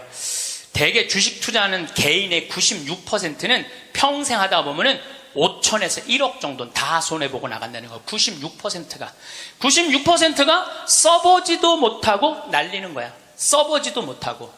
저는 요즘 필라테스라는 걸 해요. 제가 필라테스를 하는데 비싸요. 1시간에 뭐 7만 원인가 그 정도 해요. 또 개인 레슨을 하니까. 그런데 제가 뭐 관절염이 있으니까 안 쓰는 근육들이 너무 많더라고. 일주일에 2번을 하는데 내 몸이 나한테 그러더라고. 주인님 너무너무 감사하다는 거야. 나한테 왜 이렇게 나한테 잘해주느냐고. 필라테스를 하죠. 그 다음에 내가 영어 공부하죠. 나한테 하는 투자는 아깝지 않아요. 그런데 주식 투자는 써보지도 못하고 날리는 거야. 아니 여러분들 5천만 원을 날린 분들 내가 물어볼게요. 여러분들 그 5천만 원을 갖고 자기한테 투자했어. 자기 신앙에 투자했어. 5천만 원을 가지고 이스라엘 성지순례를 10번을 갔다 왔다고 생각을 한번 해봐요. 그럼 여러분들은 지금 10번 갔다 온 분들은 예수님하고 트고 지낼 수 있어요. 이스라엘 성지순례 10번 갔다 온 분들은 예수님하고 그냥 맘먹고 막 트고 그냥 얘기할 수 있어. 그게 나 주식 투자 5천만 원에 한 푼도 못 건져갖고 아이고 속이야 아이고 가슴이야 이러고 사는 게 나아요. 어느 게 나아? 그러니까 오늘부터 주식 다 팔고 어떻게 자기한테 투자하세요. 나중에 투자하지 말고 언제 투자해? 지금 투자해야 돼. 지금 투자해야 돼. 그러니까 우리는 어떻게 행복한지도 모르고 서로 무시하고 사는 게 기쁨이 뭔지도 모르고 살아. 어쨌든 우리 이 대한민국의 건국 이념은 돈이야. 돈이기 때문에 돈을 벌어야 되는데 땅덩어리가 넓어요? 캐나다는 우리나라보다 102배가 나라가 넓어요. 102배가 나라가 넓은데 이 나라는 나무만 팔아도 100년을 먹고 산다는 거예요. 나무만 팔아도. 사우디아라비아는 석유만 팔아도 국민소득이 7만 달러야. 아무것도 안 해도. 근데 우리나라는 아무것도 없어. 땅도 안 넓고 자원도 없고. 그러니까 우리는 돈을 벌으려면 어떻게 해야 돼? 오로지 믿을 건 뭐 하나밖에 없어? 머리밖에 없어. 그러니까 우리는 돈을 벌으려면 뭘 해야 되냐면 공부를 해야 돼. 공부. 엄마들이 이렇게 얘기를 합니다. 너 공부해서 훌륭한 사람 돼야 돼. 너 공부해서 너의 재능을 개발해야 돼. 이렇게 말하는 엄마가 없어요. 이놈 새끼야 너 커서 무시 안 당하고 돈 많이 벌려면 공부 열심히 해. 그러니까 우리는 공부를 왜 하냐면 무시 안 당하고 돈 벌으려고 공부하는 거예요. 애가 노래를 너무 잘해. 그럼 엄마가 이렇게 얘기해. 너 그렇게 맨날 배짱이처럼 노래하다가 나중에 커서 굶어 죽어 이놈 새끼야. 공부를 잘해야지. 공부를 국영수를 잘해야 돼. 국영수. 다른 건 노래는 공부가 아니야. 애가 그림을 너무 잘 그려. 너 그렇게 맨날 그림 그리다가 너 그림쟁이들이 나중에 굶어 죽어 이놈의 새끼야. 너 공부를 잘해야지. 공부. 국영수를 잘해. 국영수. 애가 공을 너무 잘 차. 너 이렇게 밤새 돌아다니면서 공 차다. 너 커서 굶어 죽어 이놈의 새끼야. 빨리 들어와서 공부를 해. 그래갖고 뭘 해야 되냐면 국영수를 해야 돼. 그래서 우리나라는요 학교를 다니면 다닐수록 자기 재능을 죽이는 교육을 하는 거예요. 여러분들 노래 잘하고 공 잘 차고 그림 잘 그리고 물건 잘 만드는 거 제주고 공부 중에 공부예요. 근데 우리는 그걸 공부라 생각 안 해. 오로지 공부는 뭔 줄만 알아? 국영수만 공부를 알고 있어. 국영수만. 전인지 선수 알죠? 전인지 선수 골프 선수예요. 키가 175cm에 나보다 10cm가 더 커요. 나는 원래 167cm였는데 줄었어. 2cm가 줄었어. 나보다 어쨌든 10cm가 더 커요. 지금 현실적으로는. 그런데 이 전인지 선수가 올해 US 오픈, 일본 오픈, 한국 오픈, 또 한국에서는 5승을 했어요. 그래갖고 올해 21살짜리가 벌은 돈이 20억이 넘어요. 한 해만. 근데 전인지 선수는 초등학교 5학년 때 우리나라 12,000명 수학 경시대에서 모여갖고 똑똑한 애들 모여갖고 수학 경시대 중에 1등한 애, 대상 받은 애, IQ가 무려 138이에요. 근데 이 아버지는 태권도 선수였던 아버지는 전인지 선수를 공부를 가르치고 싶지 않았어요. 골프를 가르치고 싶었어요. 그래갖고 오전 수업 끝나고 골프 연습장 보냈어요. 오전 수업 끝나고 골프 연습장 보냈어요. 교감 선생님이 난리가 났어요. 아니 이 천재를 왜 수학연재를 운동을 시키느냐. 수학을 가르쳐야지. 그랬더니 조퇴를 계속 해주는 거야. 수업을 안 해주고 오전 수업하고 골프 연습장 가면 조퇴. 오전 수업 끝나고 골프 연습장 가면 조퇴. 수업을 안 쳐줬어요. 그러니까 이 아버지가 참 대단한 아버지야. 내가 보기엔 충청도 서산에 있는 초등학교 자기 딸을 제주도 광양초등학교로 전학을 시켜버려요. 골프 가르치고 싶다고. 그래갖고 전인지 선수는 이렇게 훌륭한 선수가 됐어요. 여러분들 전인지 선수가 지금 수학 영재로 매일 학원에 막 새벽 1시 2시까지 공부하고 그리고 특목고 고등학교 들어가고 서울대 합격했다고 칩시다.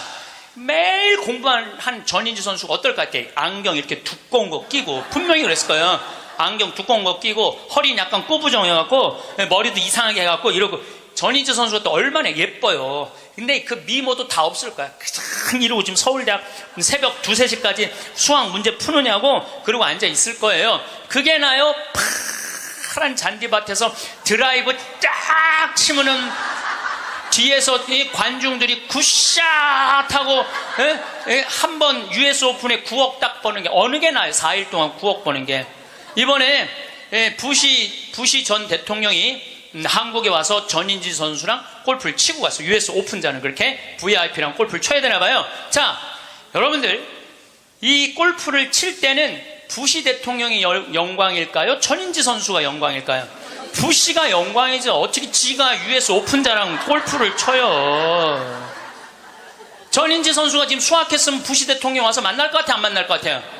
누군지도 몰라요. 이제는요 공부 잘한다고 행복한 시대는 끝났어요. 자기 재능을 잘 키우는 사람이 행복한 시대가 온 거예요. 꼭 1등 한다고 행복해? 1등 한다고? 꼭 1등 한다고 행복해요? 나는 고등학교 다닐 때 전교 610명 중에 597등 한 사람이야. 597등. 내 뒤에 딱 13명 있었어. 13명. 예. 고등학교 1학년 때 정말 내 성적이에요. 그런데 작년이 내가 고등학교 졸업한 지 30년 되는 해. 작년이 30년이 되면은 홈커밍 데이 행사를 한대요. 홈커밍 데이 행사라는 건 뭐냐면은 30년 만에 고등학교 졸업한 친구들끼리 다 모여 호텔에서. 그래갖고 선생님 모셔다가 절도 하고, 그 다음에 누가 출세했는지, 누가 돈 많이 벌었는지, 누가 잘 사는지 못 사는지 확인하는 행사래요. 그게 나는 작년에 처음 들었어. 그런 게 있는 줄. 왜냐하면 난 고등학교 졸업하고 동창 모임을 단 한 번도 나간 적이 없어요. 왜냐하면 길이 다른데. 기숙사 생활 저기 막 7년 하고 신학교 10년 하고 신부됐는데 친구들을 만날 일이 하나도 없었어요. 근데 내가 졸업한 고등학교는 지금 현역 국회의원이 3명 있어요. 당 대표도 하나 있어요. 우리 학교 졸업생 중에. 현역 국회의원이 3명이나 있어요. 그래서 우리 시의 시장님도 우리 학교 5년 선배야. 나하고도 아주 친해. 그러니까 명문이죠, 명문. 근데 이제 뭐 음악회도 하고 그 호텔에 모여갖고 하는데 초청 강의 시간이 있대요. 근데 동창들이 모여서 회의를 했대. 우리 학교 졸업생 중에 가장 훌륭하게 된 사람이 누구냐? 그 사람을 데려다가 강의를 듣자. 근데 나래, 나 597등.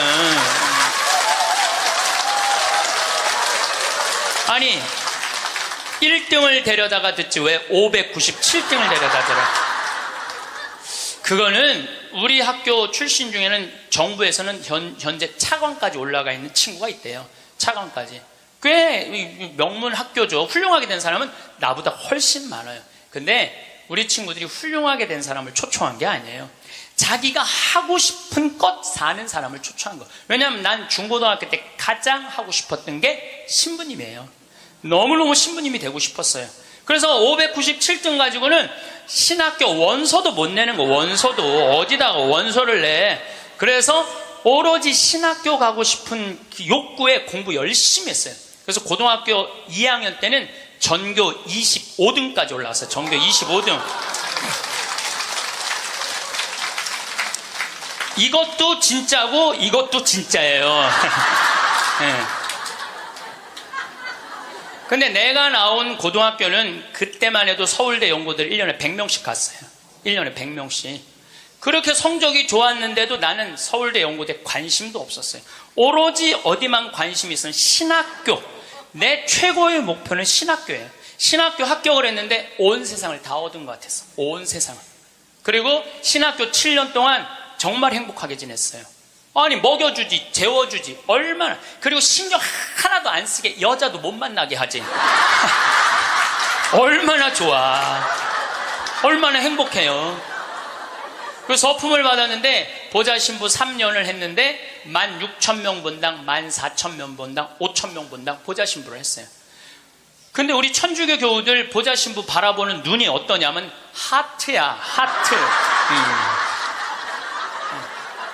얼마나 보좌 신부를 사랑해요. 그 28, 29, 30살에 그렇게 사랑받을 수 있는 젊은이가 얼마나 됐어요. 만약에 내가 장가를 갔다면은 그때 맨날 마누라한테 두들겨 맞으면서 마누라가 그래서 나가 죽어! 그렇게 살 거면 맨날 그런 소리 들었을 거야.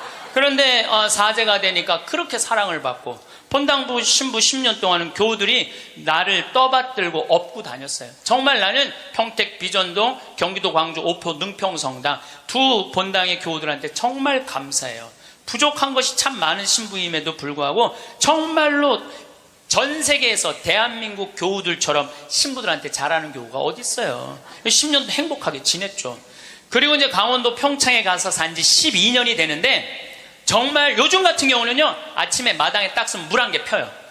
밤낮 기온차가 있을 때 물 한 개가, 여러분들 물 한 개 피는 거 어떤 거 모르죠? 쫙 피어올라요. 그냥 눈에 보여요. 그리고 단풍이 쫙 있지. 마당에 생태마을 마당에 딱 앉아서 강을 내려다보면 근심 걱정이 하나도, 걱정할 게 뭐 있어? 마누라가 있어, 자식이 있어. 근심 걱정이 하나도. 얼마나 행복해. 그러니까 친구들이, 동창들이 와서 나한테 와서 보는 거야. 야, 너 정말로 행복해 보인다. 왜냐하면 하고 싶은 일을 하니까. 하고 싶은 일을 하니까 행복한 거예요. 1등이 행복한 게 아니에요, 여러분들. 정말 행복한 거는요, 꼴등도 행복한 나라가 행복한 거예요. 1등이 행복한 나라는 행복한 나라가 아니에요. 작년에 서울에 또 잘 사는 동네에 48살 먹은 명문 사립대 나온 사람이 자기 부인 43살 부인 죽이고 13살, 8살 딸 목 졸라 죽였어요. 아시죠? 근데 이 집이 아파트가 11억이래. 11억인데 이 주식 잡아서, 근저당을 잡아서 5억을 날렸대요. 5억을. 그리고 6억이 남은 거죠. 그런데 이제 날리고 난 다음에 왜 죽였느냐? 더 이상 강남에서 최고의 생활을 할 수 없다면 얘네들이 자괴감을 느낄 거라는 거야. 이렇게 사느니 차라리 죽는 게 낫다고 그러고 부인도 목 졸라 죽여, 딸들도, 멀쩡한 딸들도 목 졸라 죽인 거예요. 그러면 11억 아파트에 5억 날리면은 얼마 남는 거예요? 6억 남죠? 부인 통장에 3억 현찰이 있었대. 부인이 차분히 돈을 모아놔서. 그럼 9억이야. 꼭 강남에서 살아야 돼? 그 9억을 가지고 평창에 와서 살면은요, 평창에 와서 살면요, 갑부예요. 우리 땅 좋은 거 하나에 15만이 한 평에. 그러면 한 300평 사봐야 한 4,500만 원, 5천만 원이에요. 그리고 집 기가 막히게 잘 지면은요, 한 1억 5천이면 정말 이 서울의 어떤 집보다 멋있게 질 수 있어. 그래봤자 2억이야, 2억. 그리고 7억이 현찰로 남으면요, 평창에서 갑부로 살 수 있어요. 근데 우리는요, 1등에만 목을 매기 때문에 내려앉는 걸 할 줄 모르는 거예요. 내려앉는 걸 할 줄 모르는 거예요. 여기 있는 분들도 가만히 있어요. 난 망했어. 그리고 가만히 정신 차려보면은 그래도 건질 게 많거든. 그런 거 정리해갖고 평창에 오면 다 되는 건데, 여기서 살라고 그러니까 힘든 거예요. 여기서 살라고 그러니까. 그러니까 1등병을 고쳐야 돼요. 1등병을. 자기가 하고 싶은 거 하고 사는 게 제일 좋은 거예요. 여러분들도 정말 자녀들을 사랑한다면 여러분들이 좋아하는 국영수를 가르치지 말고, 국영수를 가르치지 말고 자녀가 좋아하는 걸 찾아줘야 돼요. 그래서 우리는 1등을 해갖고 어딜 들어가야 돼? 서울대학을 들어가야 돼. 이게 행복 공식이야. 돈을 벌으려면은 공부를 잘해야 되고, 공부를 잘해서 1등을 하고, 1등을 해갖고 서울대학을 들어가야 돼. 근데 여러분들, 우리나라 자살률 최고 높은 학교가 어딘 줄 아세요? 아니에요. 카이스트예요. 카이스트. 카이스트 아이들이 요 3년인가 4년 만에 9명이 자살을 했어요. 9명이 자살을 했어요. 공부 잘한다고 행복한 거 아니에요. 공부 잘한다고. 하고 싶은 일을 하는 게 행복한 거예요. 서울대학을 들어가야지 행복하고 인생에 성공했다는 이 대한민국 사람들의 머리를 뜯어 고쳐야 된다는 거예요. 대한민국 엄마들은 임신을 하면은 내 뱃속에 생명이 들어왔다는 생각 안 한다니까. 임신을 하는 순간 내 뱃속에 서울대학 C가 들어왔다. C. 이 사람으로 안 보여. C로 보여. C로. 그래갖고 그냥 글자 대한민국 대통령 뭐 박근혜 이런 거 써서 읽어주잖아요.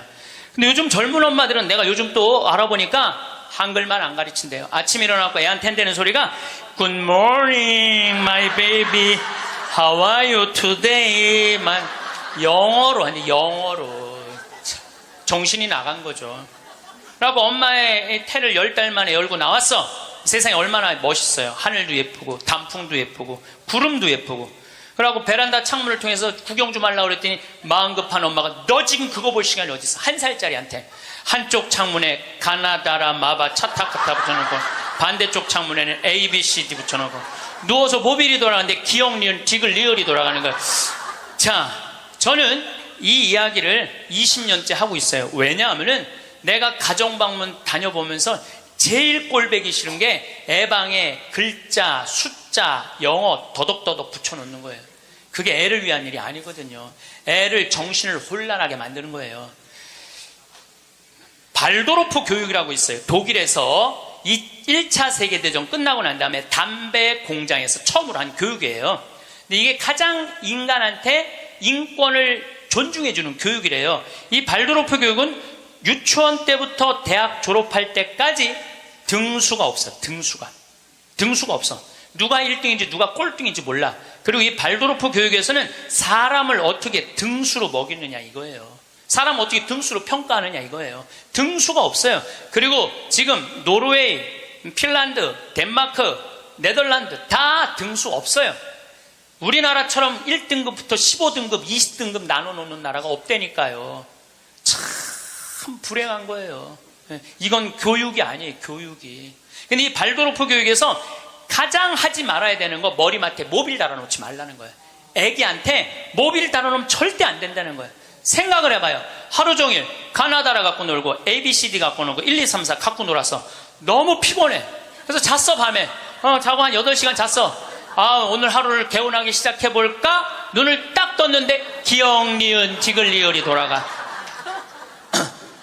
이게 애들한테 보통 스트레스가 아니라는 거예요. 그런 애들이 커서 다 치약 한 통을 다 짜서 동료 병사들을 먹이는 거예요. 그런 애들이. 그러니까 우리나라 애들은요, 어렸을 때 너무 스트레스를 받아갖고 중학교 2학년만 되면 폭발하는 거예요.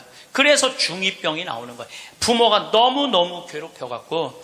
작년에 부산에서 한 초등학교가 선생님이 2학년인데 22명이 한 반인데 다음 중간고사 볼 때 만점 받는 애부터 밥 먹인다고. 그래서 국어, 수학을 중간고사에 봤대요.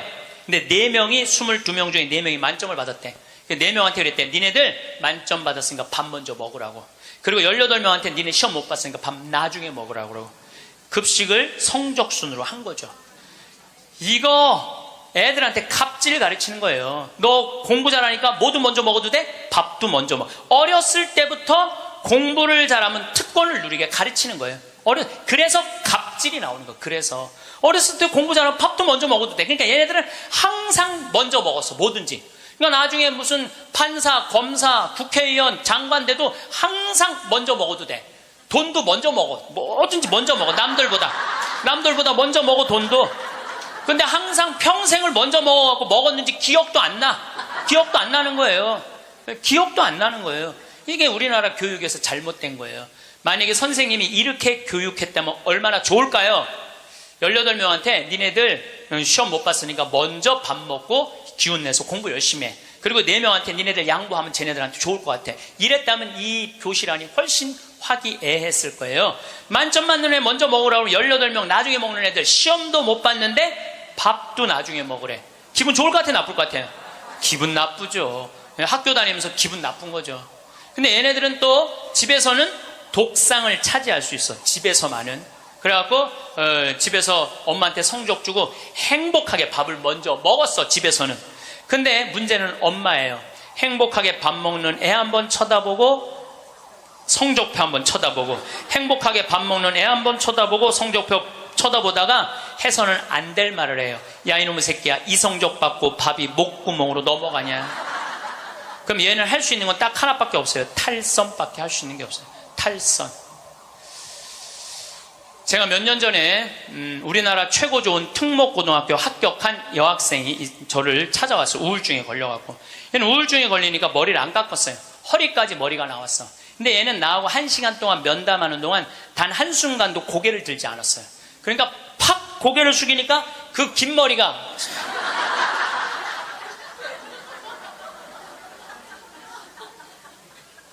나는 걔 얼굴을 1시간 동안 못 봤어요. 까만 머리만 봤어. 까만 머리만. 근데 얘가 하는 말이 이런 말이에요. 자기는 초등학교 4학년 때까지 너무 행복했대요. 공부도 잘하고 시골에서. 근데 선생님이 엄마를 부르더니 얘는 여기다 놓기 너무 아까운 애라고.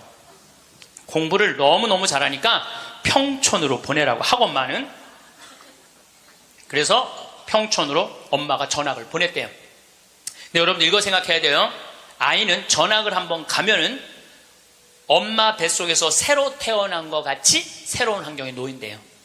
친구 새로 만나야지, 선생님 새로 만나야지, 가는 길 다르지. 그만큼 힘든 거야, 전학을 한번 가면은. 근데 가자마자 전교 1등을 했대요. 그러니까 바로 왕따를 당했대요. 그냥 사는 게 너무너무 학교 다니는 게 지겨웠대요. 근데 오로지 공부 잘하니까. 거기서 너무너무 공부 잘하니까 선생님이 엄마를 부르더니 얘는 평촌에 놓기 너무 아깝다고 일산으로 보내라고. 일산으로 갔대요. 중학교 올라가고 일산에서도 공부를 너무 잘한 거야. 그랬더니 선생님이 엄마를 부르더니 얘는 여기다 놓기 너무 아깝다고 강남으로 보내라고. 강남으로 간 거예요. 그래서 우리나라 최고 좋은 특목고등학교 합격을 했어요. 이 아이가 합격을 했는데, 우리는 특목고등학교 3월 달에 들어가는 게 아니고 우리 일반고등학교는 3월에 가잖아요. 특목고등학교 1월 달에 기숙사에 들어간대요. 그래서 1월, 2월 2달 만에 고등학교 2학년 과정을 다 마친대요. 워낙 똑똑한 애들이니까. 그러니까 걔네들이 다 예일대, 하버드대, 서울대 2학년 때 다 가는 거예요. 3학년 때까지 안 가. 2학년 때 다 가는 거야. 선행학습 하니까. 근데 첫날 공부를 하고 저녁에 양치를 하려고 그러는데 치약을 안 갖고 왔더래. 그래갖고 한 방이 6명이 있었는데 5명한테 치약을 빌려달라고 그랬더니 치약을 빌려주는 애가 한 명도 없더래요. 안 빌려주더래. 왜 안 빌려줘요? 만약에 내가 치약을 빌려줘갖고 얘가 양치를 잘해갖고 다음날 건강하게 일어나고 공부를 열심히 하면 되겠어요? 안 되겠어요? 내 경쟁자가. 얘네들은 경쟁자로 보이는 거예요. 친구로, 동료로 안 보이는 거예요. 그래갖고 뭐를 해야 돼? 1등을 해야 돼. 그래갖고 뭘 해야 돼? 출세를 해야 돼. 협동, 이해, 양보, 배려, 이런 거 안 배워요. 이런 거 안 배워요. 경쟁, 1등, 출세, 돈, 이걸 배우는 거예요. 얘가 생각을 해보니까 그때 우울증이 온 거예요. 이게 뭐냐. 근데 걔가 나한테 정말로 울부짖으면서 한 얘기가 있어요. 신부님, 나는 내 인생을 돌아봐서 16년 동안 즐거웠던 추억이 하나도 없어요. 공부한 거 외에는 생각나는 게 하나도 없다는 거예요.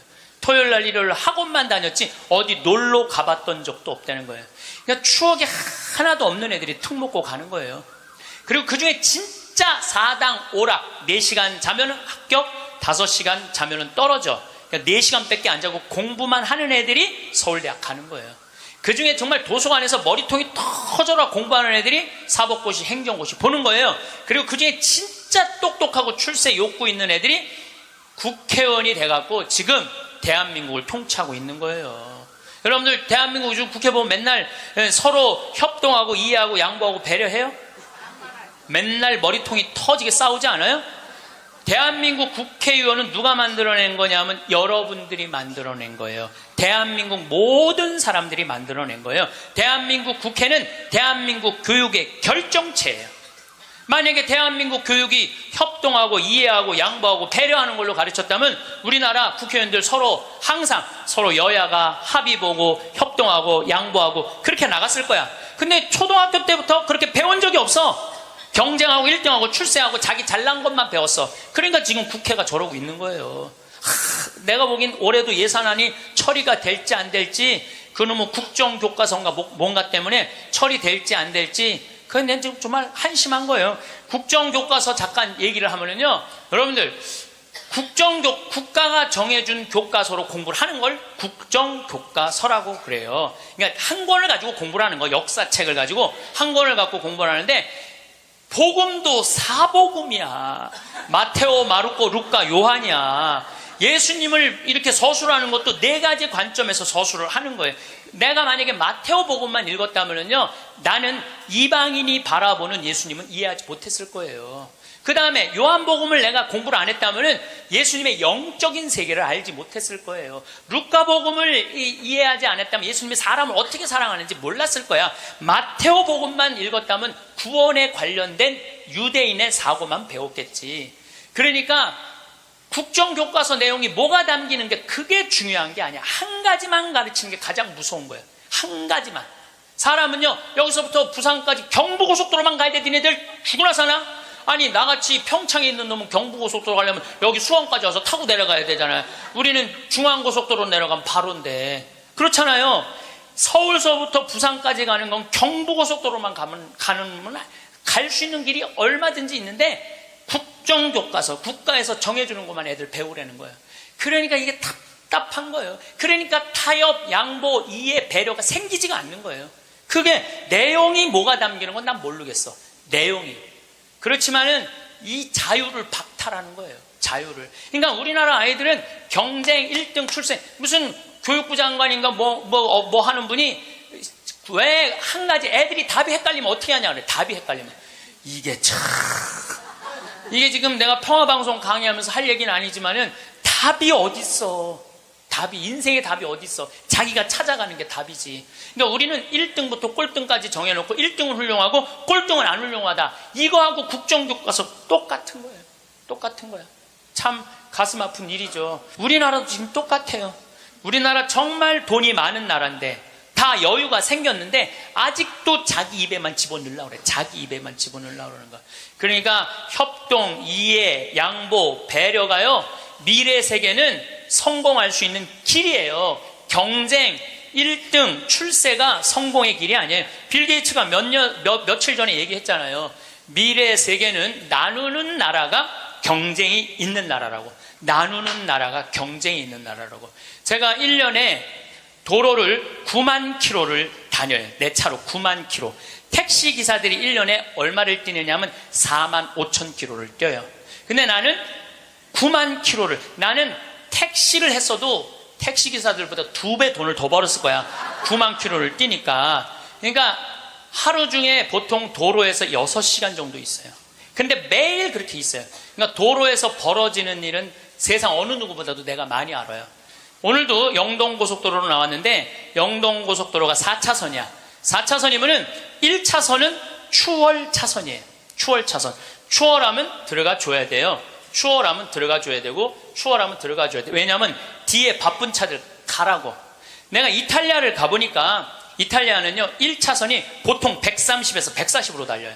추월하는 차들이니까 쫙쫙. 그리고 만약에 100km로 달리는 차들이 있으면은 막 뒤에서 상향등을 막 켜요. 비키라고. 그러면은 막 달리다가도 뒤에서 막 상향등을 켜잖아요. 내가 지금 천천히 가나 바로 빠져줘요. 내가 그걸 보고 내가 촌놈 유럽 여행기 그 책에도 썼지만은 너무 신기한 거야. 그냥 쉑쉑 가는 거예요. 그리고 바로바로 비켜주고 너무 신기하더라고요. 근데 우리나라는요 1차선에서 시속 95km로 앞에는 3km가 뻥 뚫려 있어. 그래도 단 한 번도 차선 안 바꿔요. 자기 때문에 뒤에 1km가 꽉 막혀 있는데도 한 번도 차선 안 바꿔요. 오로지 1차선으로만 가. 왜 그런 줄 알아? 우리는 1등에 한이 맺혀갖고 도로도 1차선으로 1등에 한이 맺혀 도로도 1차선으로 가야 돼. 우리는 4차선으로 가면은 내가 꼴등하는 기분이 들어요. 4차선. 그래서 여러분들 한번 보세요. 우리나라 이제 4차선 도로를 가보시면은요 4차선이 텅텅 비일 때가 대부분이에요. 1차선은 꽉 차도 죽으나 사나 1차선이야. 그러니까 너무 열받으니까 쫓아가갖고 야구 방망이로 앞에 앞유리를 깨고 3단봉으로 내리치고 비비총으로 쏘고 서로 양보를 못하는 거예요. 자존심이 상하는 거예요. 아니 자기가 좀 늦으면 2차선으로 가든 3차선으로 가든 4차선으로 가는데 우리는 이게 안 되는 거예요. 지난 1월 달에 제가 괌에 강의를 갔어요. 괌에 강의를 갔는데 저녁에 나하고 같이 간 신부님이 시내 구경 나가자고 해서 나갔어요. 근데 건널목을 건널라고 그랬는데 두 걸음을 걷는데 빨간불이 딱 켜졌어. 어떻게 뒤로 딱 물러났죠. 뒤로 물러났더니 그 앞에 있는 차가 나보고 웃으면서 가라는 거예요. 네가 가던 길이니까 가라는 거예요. 뒷차들이 쫙 서 있는데 나는 빨간불이고 자기는 파란불인데 나보고 가라는 거야. 항상 선진국에 가보면은요 누가 우선이냐면 사람이 우선이에요. 사람이 건너겠다면 차는 자기가 파란불이라도 서요. 그리고 신호 없는 데는 당연히 자기가 알아서 서요. 내가 또 보고 배운 게 많으니까 난 기사가 있으니까 보통 70 먹은 아줌마가 길을 건너려고 그러면 뒤로 돌아다 보잖아. 2차선에서 두 개 차선 여기만 이면 도로 주택가에. 그럼 내가 그래요. 저분 길 건너려고 그런다. 서라. 1년 동안 그냥 가는 거예요. 핸대는 소리가 차 조심해야지 왜 내가 조심하느냐고. 그러니까 사람이 차 조심을 해야 돼. 차가 사람을 조심해야 되는데 우리는 사람이 차를 조심해야 돼. 하도 내가 잔소리를 하니까 요즘은 서요. 딱 우리가 서갖고 웃으면서 가라고. 그럼 70 먹은 아줌마가 느닷없이 우리가 쓰잖아요. 웃으면서 가라고 그러잖아요. 그럼 70 먹은 아줌마가 우리 차를 보고 표정이 이런 표정이야. 진짜 가도 돼? 이런 표정이야. 진짜 가도 돼? 이런 표정. 그래서 우리가 웃으면서 진짜 가도 돼요. 네. 그럼 그때서 웃으면서 건너가요. 그러니까 자기를 위해서 차가 서준다는 건 상상을 못하는 거죠. 자기를 위해서 차가 서준다는 거는. 제가 지난번에 원주 국토관리청에서 강의가 있었어요. 원주 국토관리청에서 강의가 가깝잖아요. 내가 운전하고 나갔어요. 운전하고 나갔는데 치악체육관에서 강의 끝나고 돌아오는데 치악체육관에서 가는데 도로 한가운데 젊은이가 라켓 2개를 뒤에다가 메고 가운데 갇힌 거야. 걔네들이 갇혀있는데 차들이 싱싱 달리더라고. 건널목 한가운데 갇혀있는데. 그래서 내가 차를 딱 세웠어요. 내가 쓰니까 뒷차들도 다 섰죠. 한 개 차선이니까 다 서갖고 내가 쓰면서 웃으면서 건너가라고.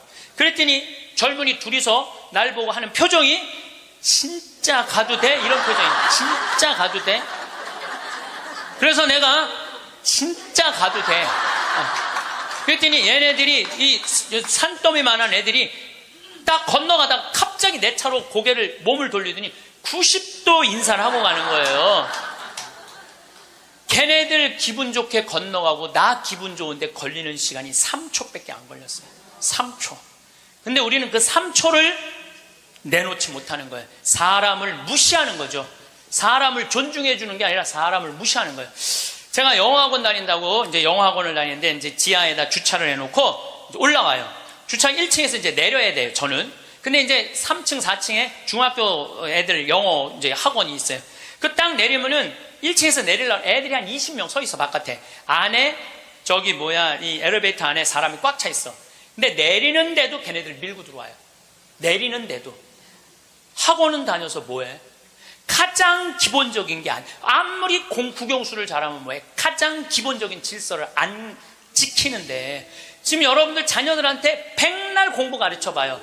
남을 양보하고 배려하고 남에 대한 어떤 협동이라든지 이런 게 안 가르쳐주면 안 지켜지면 공부해나 마나예요.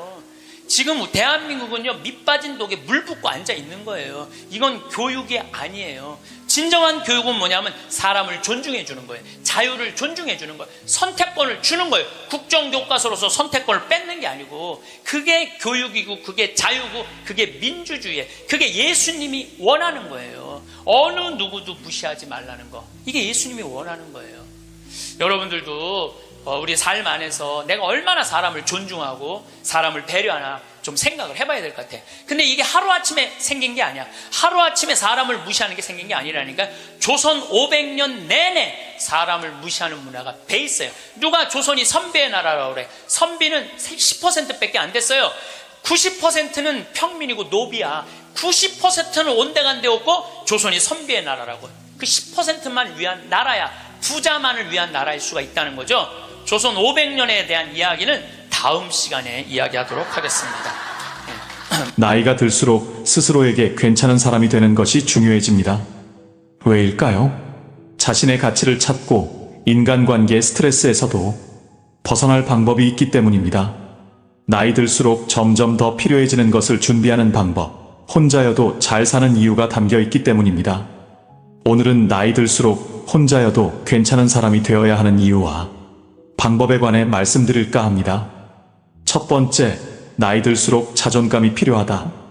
혼자여도 괜찮은 사람이 되어야 하는 이유는 무엇일까요? 연구에 따르면 건강한 자존감을 가진 사람들이 행복할 가능성이 더 높다고 말합니다. 자존감은 자신에게 부여하는 가치입니다. 단순히 외모가 좋다거나 직업이 좋은 것만은 아닙니다. 나 자신에 대해 좋은 느낌을 받는 것입니다. 자신에 대한 감정, 다른 사람들과의 관계, 삶을 즐기는 능력에 큰 영향을 미칩니다. 자존감이 높은 사람은 혼자 있어도 평온합니다. 스스로 괜찮은 사람이 될 때 자존감이 높아집니다. 행복과 자존감을 위해 다른 사람에게 의존할 필요가 없습니다. 자신에 만족할 수 있게 됩니다. 그런데 혹시 인생은 결국 혼자라고 느끼신 적이 있으십니까? 살다 보면 함께 있어도 외로움을 심하게 느끼는 경우가 있습니다. 사람과의 갈등을 겪은 후 인생의 의미를 생각하다 보면 혼자라는 말이 딱 들어맞다고 고개를 끄덕이게 됩니다. 이때 나를 지키고 힘든 상황을 극복하는데 자존감이 큰 힘이 됩니다. 나이가 들수록 자존감이 더 필요합니다. 인간관계를 위해서도 필요하지만 자신을 돌볼 수 있을 만큼 자신감과 안정감을 가질 수 있기 때문입니다. 나이 들수록 인생의 공허함에서 벗어나는데 도움이 되고 나에 대해 만족스럽지 못한 상황, 불안한 상황을 극복하는데 자존감은 큰 힘이 됩니다. 두 번째, 안정감 있는 사람이 된다. 사람들은 종종 혼자 있는 것을 걱정하지만 꼭 그렇게 걱정할 일은 아닙니다. 단, 마음이 안정적이지 않은 경우에는 걱정스러운 일이 일어날 가능성이 높습니다. 삶을 위해 혼자 있을 때도 안정감 있는 사람이 되는 것이 중요합니다. 이는 다른 사람에게 좋은 사람이 되는 것뿐만 아니라 자신에게도 좋은 사람이 되는 것입니다. 살다 보면 누구와 함께 있을 수도 혼자 있을 수도 있습니다. 혼자 살면 외롭고 정신 건강에 좋지 않다는 보고가 있지만 이런 연구 결과와는 상관없이 잘 사는 분들이 있습니다. 이분들 중 일부에서 특히 눈에 띄는 한 가지를 발견할 수 있었습니다. 바로 안정감입니다. 이분들은 누가 옆에 있어야 안정감을 느끼거나 상대의 인정으로 자신의 가치를 느끼지 않습니다. 돈에 여유가 있어서 돈에서 나온 안정감과는 달랐습니다. 자신도 가난하게 살면서 다른 사람을 위해 기부하는 분들도 있었습니다. 다른 사람이나 돈에 기대지 않아도 안정감이 느껴졌습니다. 그 안정감은 바로 인격에서 느껴졌던 것입니다. 한마디로 괜찮은 사람이 될 때 안정감 있는 사람이 될 가능성이 높다는 것입니다. 나이가 들어감에 따라 자기 안에서 안정을 찾는 것이 점점 더 중요해집니다. 행복은 물론 인생의 기복을 다루는데도 도움이 됩니다. 혼자 있는 문제에도 더 쉽게 대처할 수 있습니다. 다른 사람에게 괜찮은 사람도 좋지만 혼자여도 괜찮은 사람이 될 때 삶의 안정이 더 쉽게 깃들 수 있습니다. 세 번째, 자신에게 소홀하지 않기 위해 혼자 있을 때는 자신을 소홀히 하기 쉽기 때문에 혼자일수록 자신을 돌보는 것이 중요합니다. 혼자 사는 삶을 추구하다 다른 사람 신경 쓰지 않는다는 것이 자신마저 소홀히 하는 경우가 있습니다. 편하니까 관리도 안 하고 더 나쁜 것은 다른 사람을 불편하게 하는 행동을 해도 둔감해지는 것입니다. 자기를 홀대하고 다른 사람에게 스스로 문을 닫는 행동입니다. 이기적으로 비치기 쉽습니다. 그런데 이런 모습이 나이 들수록 종종 목격됩니다. 나이가 드니 남 신경 안 쓰게 되는데 이것이 가치관이 성숙해져 생긴 결과물이면 좋지만 아집으로 남에게 불편을 주거나 나이가 들었다고 자기 관리를 등한시하는 경우가 있습니다. 나이가 들어도 혼자일 때도 자신에게 성실한 것이 좋습니다. 괜찮은 사람이 되도록 노력해야 합니다. 삶의 질을 위해 원만한 관계에 꼭 필요합니다. 네 번째, 좋은 사람이 찾아오는 가장 빠른 방법이다. 여러 책이 한결같이 하는 말이 있습니다. 좋은 사람을 만나는 가장 빠른 방법은 먼저 자기 자신이 좋은 사람이 되는 것이라고 말합니다. 이를 반대로 말하면 사람들이 외로워지는 이유 중 하나는 자기 자신이 좋은 사람이 아니기 때문입니다. 남에게 친절하지 않고 이기적인 사람은 친구를 사귀기도 힘들고 있던 친구도 떠납니다. 나이 들수록 친구를 사귀기가 쉽지 않습니다. 인간관계에 지치고 가치관이 맞지 않아 꺼리게 됩니다.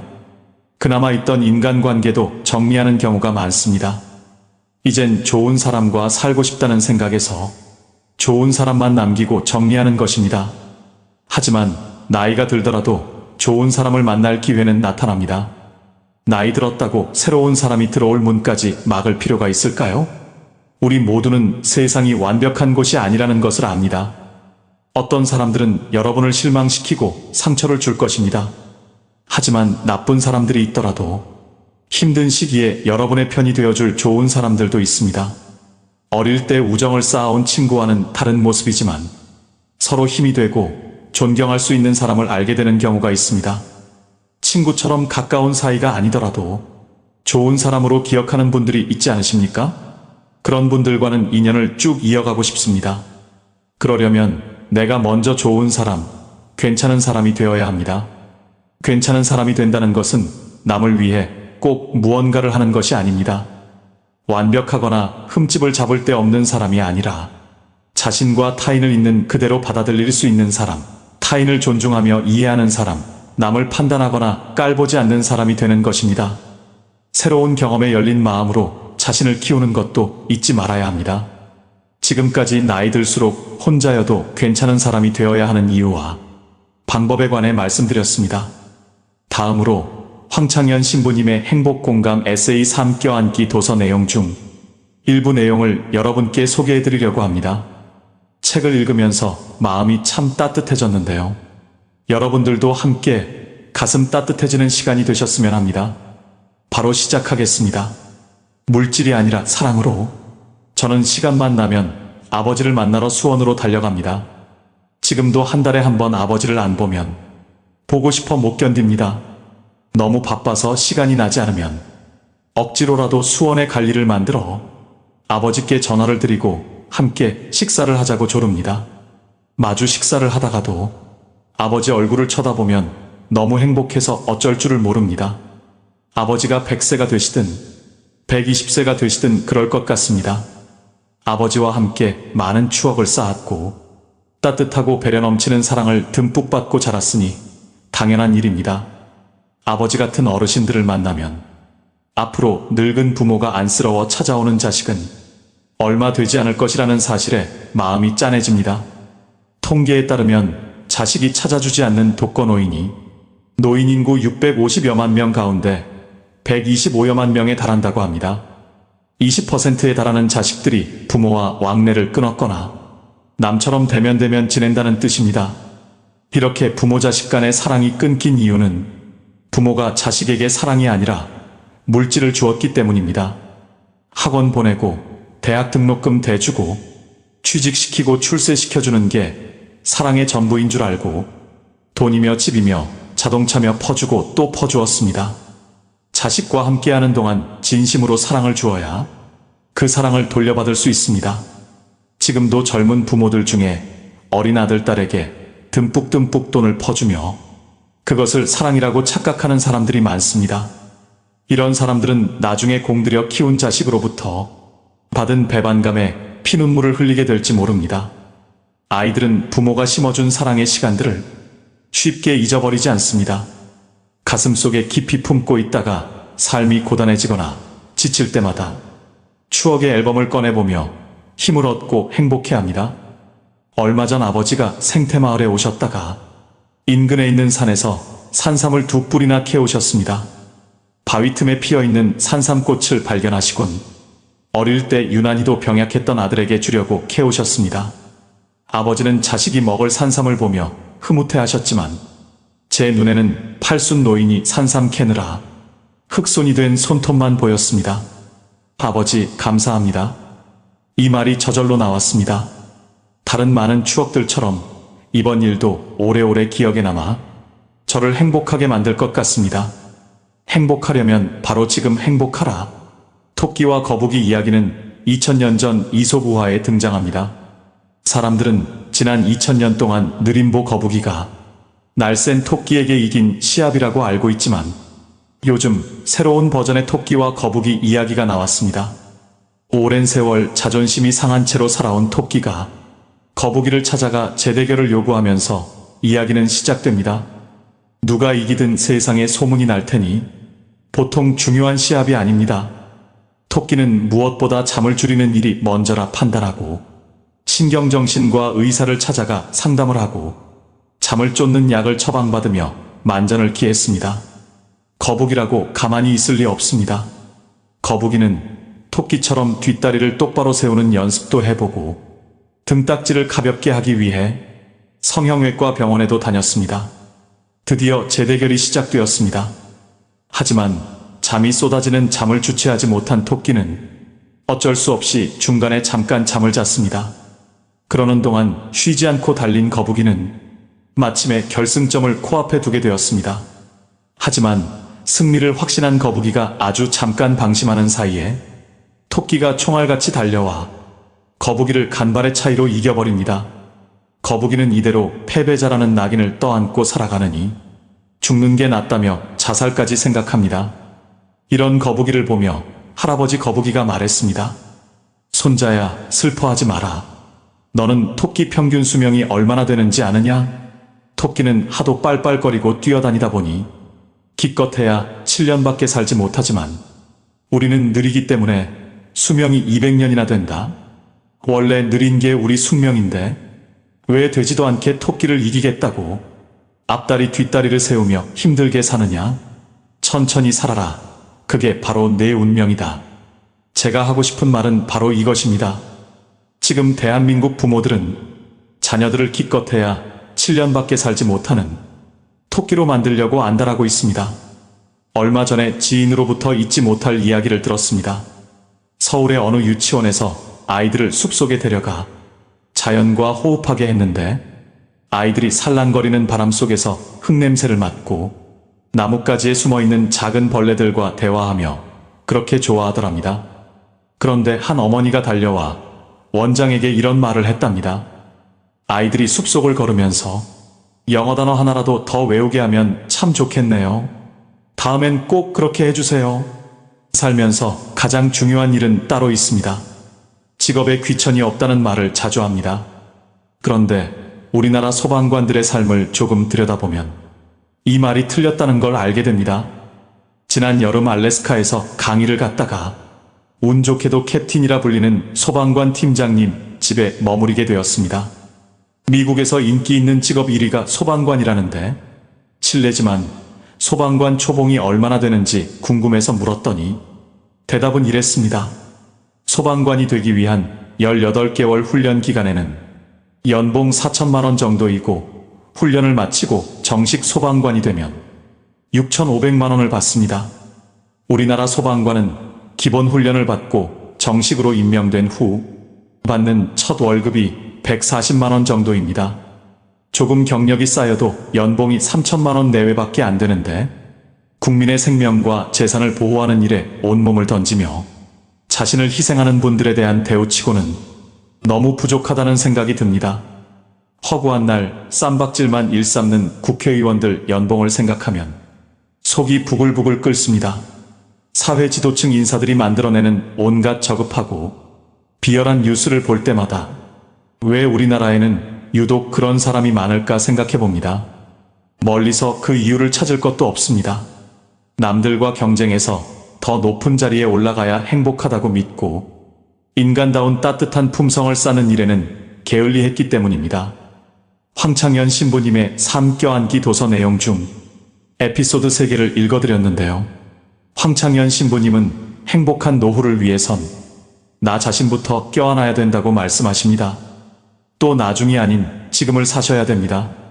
남과 비교하지 말고 현재의 자신을 인정하는 것이 행복에 다가가는 첫걸음입니다. 노후의 행복한 삶을 살아가기 위한 조건들에 대해서 파악하시고 제대로 실천하시게 된다면 나름대로 행복고 즐거운 노후를 보낼 수 있게 됩니다. 가장 중요한 것은 아무래도 건강을 꾸준히 유지하시는 것이 중요할 것입니다. 건강을 잃게 되면 병원 신세를 져야 할 것이고 그냥 먹고 노는 것보다 돈도 더 사용해야 하고 주위의 사람들도 점점 더 잃게 되는 것이 병원 생활을 오래 하게 되면 나타나는 현상입니다.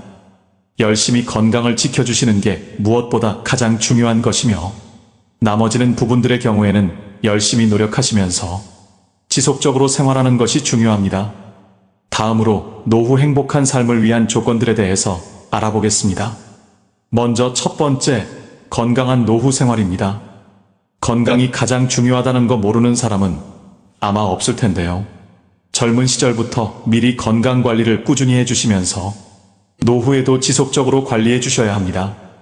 기본적으로 건강검진 및 꾸준한 운동을 해주셔야 됩니다.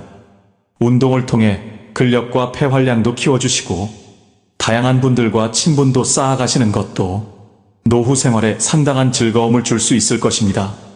두 번째, 배우자와의 관계. 나이 들수록 주변인 중 가장 중요한 존재는 아무래도 배우자입니다. 남자는 나이가 들면서 특히나 배우자의 존재가 점점 더 커져가면서 의지가 됩니다. 여성분들의 경우도 마찬가지로 배우자의 존재가 상당히 많이 차지하게 됩니다. 나이가 많아지면서 외로움이 더 커지게 될 수 있는데 이때 배우자의 존재가 외로움과 고독감을 이기는데 상당히 중요한 역할을 하게 됩니다. 나이 들면 필요한 부분이 말상대이며 자신의 상황을 이해해주는 사람이 필요한데 서로에게 배우자의 존재는 상당히 큰 역할을 하게 됩니다. 세 번째, 친구와의 관계. 젊은 시절에도 그렇고 노후에도 좋은 친구라는 존재는 상당한 위안을 주는 사람들입니다. 항상 관계를 좋게 유지하고 어려울 때 서로 이야기를 들어주는, 또한 막걸리 한 잔을 마실 수 있는 관계를 꾸준히 유지하시는 것이 중요합니다. 노후에는 시간이 많이 남기 때문에 친구와 취미 생활을 함께 하는 것도 좋고 등산을 함께 다니시는 것도 좋은 방법입니다.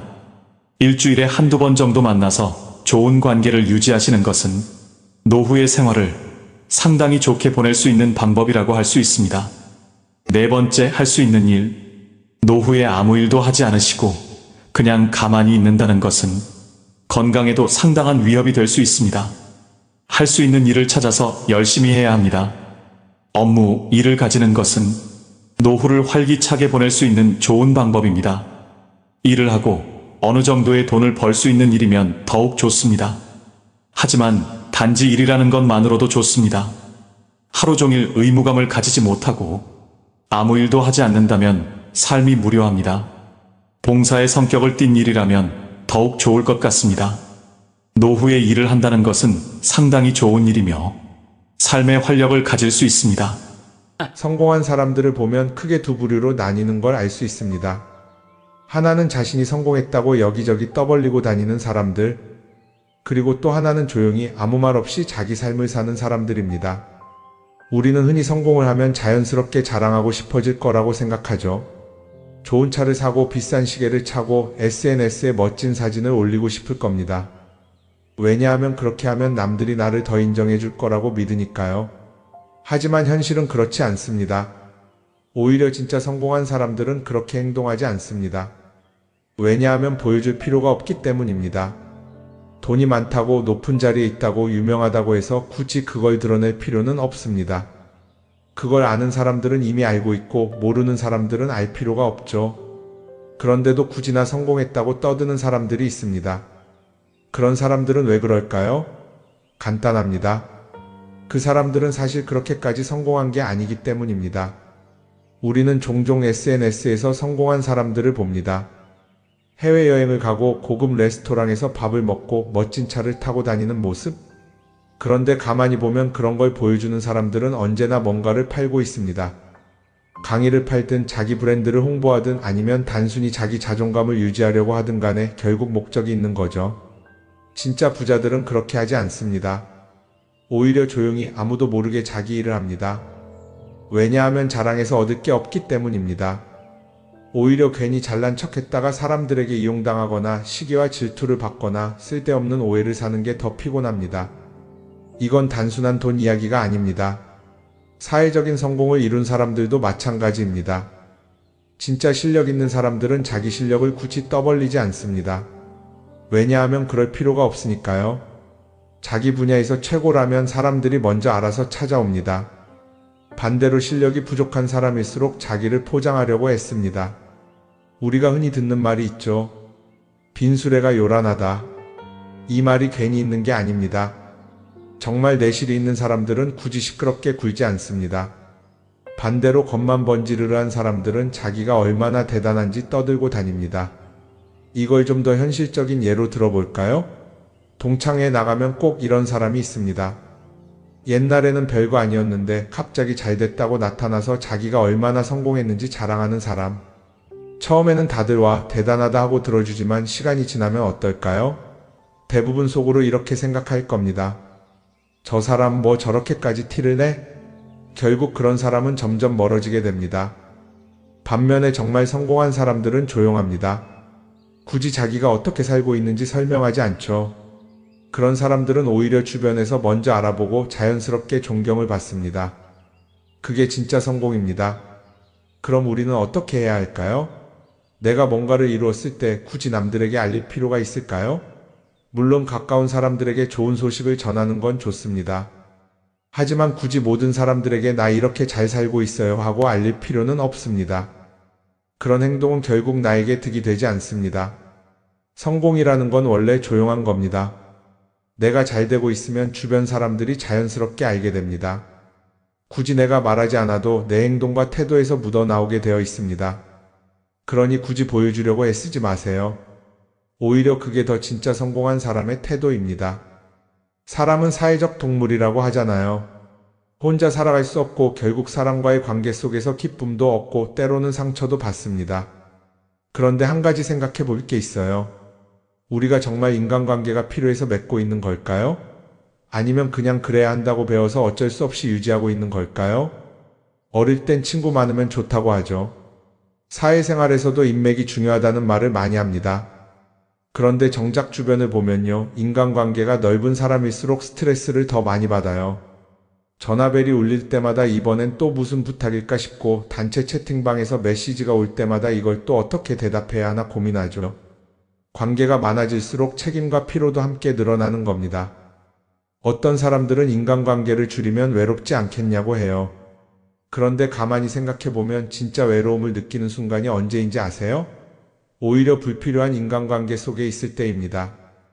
같이 밥을 먹고 얘기를 나누는데도 뭔가 허전하고 대화가 컥 돌고 속마음을 나누지도 못할 때, 그럴 때 우리가 더 외롭다고 느끼죠. 그렇다고 당장 인간관계를 다 끊어버릴 순 없겠죠. 하지만 적어도 내가 정말 소중하게 여겨야 할 관계와 그냥 관성적으로 유지하는 관계는 구분할 필요가 있습니다.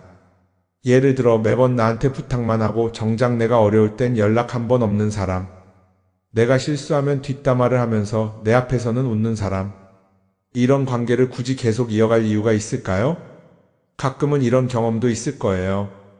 우연히 어떤 사람과 친해졌는데 만난 지 얼마 되지도 않았는데 너무 많은 걸 털어놓는 사람들 있죠. 자기 속사정부터 가족 문제, 직장 고민까지 쏟아내는 사람들. 이런 경우 두 가지의 가능성이 큽니다. 하나는 그냥 감정적으로 의존할 사람이 필요해서일 수도 있고, 또 하나는 내가 믿을 만한 사람인지 떠보는 걸 수도 있어요. 어떤 경우든 이런 관계는 오래가기 어렵습니다. 사실 친밀함이라는 건 시간이 필요한 법이에요. 적당한 거리를 두고 천천히 서로를 알아가야 하는데, 초반부터 급격하게 가까워진 관계는 쉽게 무너지는 경우가 많습니다. 처음엔 친하다고 생각했는데 어느 순간 사소한 일로 틀어지고 결국 남보다 못한 사이가 되는 거죠. 그러면 인간관계를 어떻게 해야 할까요? 답은 간단합니다. 억지로 맺지 말고 굳이 유지하려고도 하지 않는 거예요. 내가 편한 관계라면 자연스럽게 이어질 것이고, 그렇지 않다면 서서히 멀어질 겁니다. 그리고 그걸 억지로 붙잡지 않아도 괜찮습니다. 관계를 유지하는데 에너지를 쓰기보다는 정말 소중한 관계에 집중하는 게 더 낫지 않을까요? 어떤 사람은 내가 인간관계를 줄이면 나중에 나 혼자 남는 거 아니냐 걱정하기도 해요. 그런데 생각해보면요, 진짜 나를 위하는 사람은 많지 않아요. 인간관계를 줄인다고 해서 완전히 혼자가 되는 게 아닙니다. 오히려 불필요한 관계를 정리하고 나면 남아있는 관계들이 더 단단해지고 가치 있게 느껴질 겁니다. 예전엔 인맥이 자산이라는 말을 많이 했어요. 그런데 요즘은 꼭 그렇지도 않죠. 오히려 불필요한 인간관계가 많으면 그게 짐이 될 수도 있어요. 적당한 거리, 적당한 선. 이걸 잘 지키는 게 결국엔 가장 편한 인간관계를 유지하는 방법 아닐까요? 한번 곰곰이 생각해 보세요. 지금 내 주변에 있는 사람들 중에서 내가 정말 편하게 만날 수 있는 사람이 몇 명이나 되는지, 내가 억지로 맞춰주고 있는 관계는 없는지. 관계를 줄이면요, 외로워지는 게 아니라 오히려 더 자유로워집니다. 그리고 자유로워진 만큼 내 인생에서 정말 중요한 것에 집중할 수 있게 됩니다. 인간관계 너무 많은 걸 신경 쓰다 보면 정작 중요한 걸 놓칠 수 있어요. 그러니까 이제는 한 번쯤 정리해보는 것도 나쁘지 않을 겁니다. 사람들이 돈을 많이 벌고 싶어 하는 이유가 뭘까요? 단순히 돈이 많으면 좋으니까? 물론 그것도 있겠지만 사실 돈을 원하는 진짜 이유는 더 나은 삶을 살기 위해서겠죠. 그런데 문제는 돈을 많이 번다고 해서 반드시 삶이 나아지는 건 아니라는 겁니다. 오히려 더 많이 벌수록 더 많이 쓰게 되는 경우가 많아요. 가끔 이런 생각해 본 적 없으세요? 예전에는 돈이 지금보다 훨씬 적었는데 이상하게 그때가 더 여유로웠던 것 같다. 왜 그럴까요? 사실 우리가 원하는 건 돈 그 자체가 아니라 돈을 통해 얻을 수 있는 자유인데, 돈을 벌면 벌수록 그 자유를 잃어버리는 경우가 많아요. 더 좋은 차, 더 좋은 집, 더 좋은 옷을 사면서 점점 더 많은 돈이 필요해지고 결국엔 돈을 벌기 위해 또다시 일해야 하는 악순환에 빠지게 되는 거죠.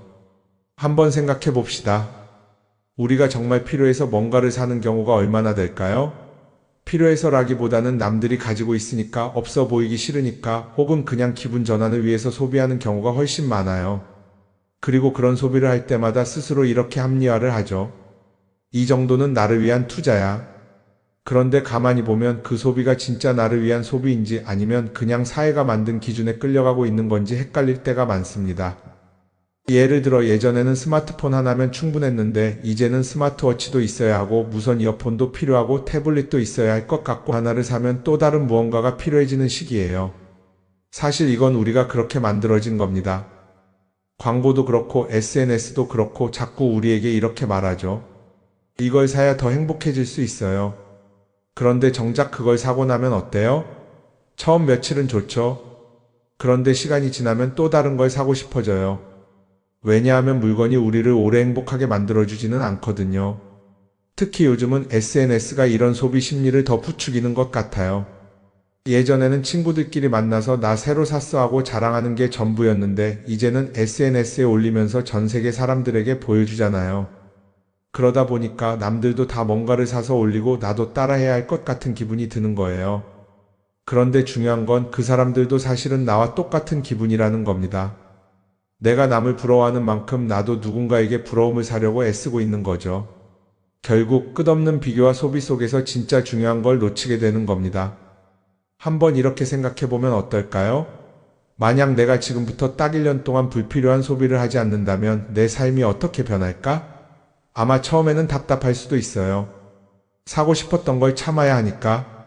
그런데 그걸 몇 번 참고 나면 어느 순간 깨닫게 될 겁니다. 내가 굳이 이걸 안 사도 괜찮네? 그렇게 불필요한 소비가 줄어들면 자연스럽게 돈이 쌓이겠죠. 그런데 돈이 쌓이는 것보다 더 중요한 게 있어요. 바로 마음의 여유가 생긴다는 겁니다. 돈을 쓰지 않는다고 해서 불행해지는 게 아니라 오히려 소비로부터 자유로워지면서 진짜 행복을 찾을 수 있어요. 물론 이걸 실천하는 게 쉽지는 않겠죠. 우리 주변에는 소비를 부추기는 것들이 너무 많으니까요. 하지만 적어도 이런 건 해볼 수 있습니다. 뭔가를 사고 싶을 때 한 번만 스스로에게 물어보는 거예요. 이게 정말 나한테 필요한 걸까? 아니면 그냥 순간적인 욕심일까? 만약 그 질문을 던졌을 때 5초 안에 당연히 필요하지 라는 답이 나오지 않는다면 사실 그건 없어도 되는 물건일 가능성이 큽니다. 정말 필요한 건 고민할 필요도 없이 바로 떠오르거든요. 그러니까 이제는 한 번쯤 생각해 봐야 할 것 같아요. 나는 지금 내가 원하는 삶을 살고 있는 걸까? 아니면 남들이 만든 기준에 맞추기 위해 내 시간을 팔고 있는 걸까? 소비를 줄인다는 건 단순히 돈을 아끼는 게 아닙니다. 그건 결국 내 삶의 선택권을 되찾는 일이거든요. 돈을 많이 버는 것도 중요하지만 더 중요한 건 그 돈을 어떻게 쓰느냐입니다. 그리고 때로는 아무것도 사지 않는 게 최고의 선택일 수도 있어요. 우리는 요즘 SNS 없이 사는 게 거의 불가능한 시대에 살고 있죠. 아침에 눈 뜨자마자 휴대폰을 확인하고 출근길에도 SNS를 보고 잠들기 전까지도 계속 들여다봅니다. 그러면서 남들이 어떻게 사는지 보고 나도 모르게 비교하게 되고 때로는 초조해지기도 하죠. SNS에 올라오는 사진들 한번 보세요. 맛집에서 멋진 음식을 먹고 해외여행을 다니고 좋은 옷을 입고 성공한 삶을 사는 사람들. 그런데 가만히 보면 이 사람들이 정말 행복해서 저런 사진을 올리는 걸까요? 아니면 그냥 행복해 보이고 싶은 걸까요? 실제로 SNS에 가장 많이 올라오는 사진이 뭔지 아세요? 남들이 부러워할 만한 순간들입니다. 집에서 편하게 쉬고 있는 모습이나 출근길에 지친 얼굴, 어제 먹다 남은 배달 음식 사진 같은 건 잘 안 올리죠. 대신 멋진 레스토랑, 명품 가방, 고급 호텔 같은 것들이 올라옵니다. 왜 그럴까요? 결국 SNS는 보여주기 위한 공간이기 때문입니다. 여기서 중요한 게 있어요. 우리가 SNS에서 보는 건 그 사람의 삶 전체가 아니라 편집된 일부 장면이라는 겁니다. SNS는 마치 한 편의 다큐멘터리나 영화처럼 잘 꾸며진 장면들만 보여줍니다. 그런데도 우리는 그걸 보면서 아, 저 사람은 나보다 더 행복하구나 하고 착각하죠. 예를 들어 SNS에서 한 친구가 해외여행을 가서 아름다운 풍경을 찍어 올렸다고 해볼게요. 우리는 그걸 보면서 부럽다, 나도 저렇게 살고 싶다라고 생각하겠죠. 그런데 정작 그 친구는 사진을 찍고 나서도 일 때문에 스트레스를 받고 있을 수도 있고 여행 비용을 감당하느라 카드가 걱정을 하고 있을 수도 있습니다. 그 부분은 우리는 알 수가 없죠. 그런데 문제는 이렇게 남들과 비교하는 습관이 쌓이면 결국 내 삶이 초라하게 느껴진다는 겁니다. 원래는 그냥 조용히 살아도 괜찮았는데 SNS를 보고 나면 나만 뒤처지는 것 같고 뭔가를 더 해야 할 것 같고 괜히 불안해지죠. SNS는 기본적으로 사람들의 비교 심리를 자극합니다. 남들이 가진 걸 나도 갖고 싶게 만들고 남들이 하는 걸 나도 해야 할 것 같은 기분이 들게 만들죠. 그러다 보니 필요하지도 않은 걸 사게 되고 무리해서라도 화려한 곳에 가게 되고 남들에게 보여주기 위해 사는 삶을 살게 됩니다. 그럼 어떻게 해야 할까요? 사실 정답은 간단합니다. SNS에서 보이는 것들을 고지고대로 믿지 않는 것입니다. 그리고 더 중요한 건 남과 비교하는 걸 멈추는 것이에요. 어떤 사람이 비싼 차를 타고 다닌다고 해서 그 사람이 꼭 행복한 건 아닙니다. 좋은 차를 타고 다니지만 밤마다 사업 걱정에 잠 못 이루는 사람도 많아요. 반대로 대중교통을 이용하지만 마음 편하게 사는 사람도 있죠. 결국 행복은 보이는 것이 아니라 느끼는 것입니다. SNS를 덜 보면 덜 불행해진다는 연구 결과도 있어요. 하루 종일 남의 삶을 보면서 비교하는 시간을 줄이면 내 삶에 집중할 수 있는 시간이 많아지는 겁니다. SNS를 완전히 끊을 필요는 없지만 최소한 그 안에 있는 것들이 전부 진짜라고 생각하지 않는 태도는 필요합니다. 우리는 누구나 자신만의 속도로 살아가고 있어요. 남들은 남들대로 사는 거고 나는 나대로 살면 됩니다. SNS에서 남들의 화려한 모습을 볼 때마다 한 번쯤 이렇게 생각해 보세요. 이건 그 사람이 보여주고 싶은 삶일 뿐이다. 그러면 조금은 편해질 겁니다. 사람들은 다들 자기 인생을 살아간다고 생각하죠. 그런데 가만 보면 정말 자기 인생을 사는 사람이 얼마나 될까요? 많은 사람들이 사실은 남이 만들어 놓은 기준에 맞춰서 살고 있어요. 좋은 대학, 좋은 직장, 좋은 차, 좋은 집. 다들 이런 걸 목표로 삼지만 정작 내가 원하는 삶이 뭔지 깊이 생각해 본 적이 없는 경우가 많아요. 이건 어릴 때부터 교육받아온 방식과도 관련이 있어요. 우리는 어릴 때부터 이렇게 살아야 한다는 틀 안에서 자라죠. 공부 열심히 해서 좋은 성적을 받아야 하고 좋은 직장을 가져야 하고 결혼도 적당한 때에 해야 하고 마치 인생이 정해진 수순이라도 있는 것처럼요. 그러다 보니 나 스스로 정말 원하는 걸 고민하기보다는 그냥 남들이 정해놓은 목표를 따라가게 돼요. 그런데 이렇게 남의 기준에 맞춰서 살다 보면 어느 순간 공허함을 느끼게 됩니다. 이게 정말 내가 원했던 삶인가? 하는 의문이 들 때가 오죠. 어릴 땐 성적이 목표였고 사회에 나와서는 연봉이 목표였고 결혼하고 나서는 아이 교육이 목표였는데 그 목표를 이루고 나면 허무한 거예요. 계속 뭔가를 이루긴 했는데 정작 나는 어디에 있는지 모르겠는 거죠. 진짜 중요한 건 내가 원하는 게 뭔지를 아는 것이에요. 그런데 이게 쉽지 않죠. 오랫동안 남의 기준대로 살아왔기 때문에 막상 내가 정말 원하는 게 뭐지? 하고 물어보면 선뜻 대답하기 어려운 경우가 많아요. 하지만 이 질문을 하지 않으면 우리는 평생 남이 정한 기준 속에서 살게 됩니다. 그럼 어떻게 해야 할까요? 첫 번째로 필요한 건 내가 왜 이런 생각을 하게 됐는지 스스로 점검하는 거예요. 예를 들어 내가 비싼 차를 사고 싶다고 생각한다면 그게 정말 내 필요 때문인지 아니면 남들에게 잘 보이기 위해서인지 한번 따져봐야 해요. 만약 남들이 나를 어떻게 볼까 하는 게 더 중요하다면 그건 내 기준이 아니라 사회가 만들어 놓은 기준일 가능성이 큽니다. 두 번째는 다른 사람의 의견에 휘둘리지 않는 연습을 하는 거예요. 우리는 살아가면서 끊임없이 남들의 평가를 받죠. 그 나이에 그런 걸 시작한다고? 지금 그게 가능하겠어? 이런 말들이 우리를 흔들어 놓습니다. 그런데 그런 말에 신경 쓰다 보면 결국 아무것도 하지 못하게 돼요. 중요한 건 남들이 뭐라고 하든 내가 결정하는 거예요. 물론 남의 조언을 들을 수도 있고 참고할 수도 있죠. 하지만 최종 결정은 항상 내 몫이어야 합니다. 내가 결정하고 내가 책임지는 거. 그렇게 해야 내 삶을 온전히 내 것으로 만들 수 있어요. 세 번째는 내가 한 선택에 책임지는 자세를 가지는 거예요. 많은 사람들이 무언가를 선택하고 나서도 후회하죠. 괜히 이걸 했나? 이 선택이 잘못된 건 아닐까? 그런데 한 가지 확실한 건 후회한다고 해서 과거가 바뀌지는 않는다는 거예요. 내가 한 선택이라면 그 선택이 틀렸다고 해도 받아들이고 그 안에서 최선을 다하는 게 더 중요해요. 이렇게 말하면 그럼 실수하면 어떡하죠? 라고 걱정하는 분들도 있을 거예요. 하지만 생각해보면 우리가 실수를 두려워하는 이유도 결국 남의 시선 때문이에요.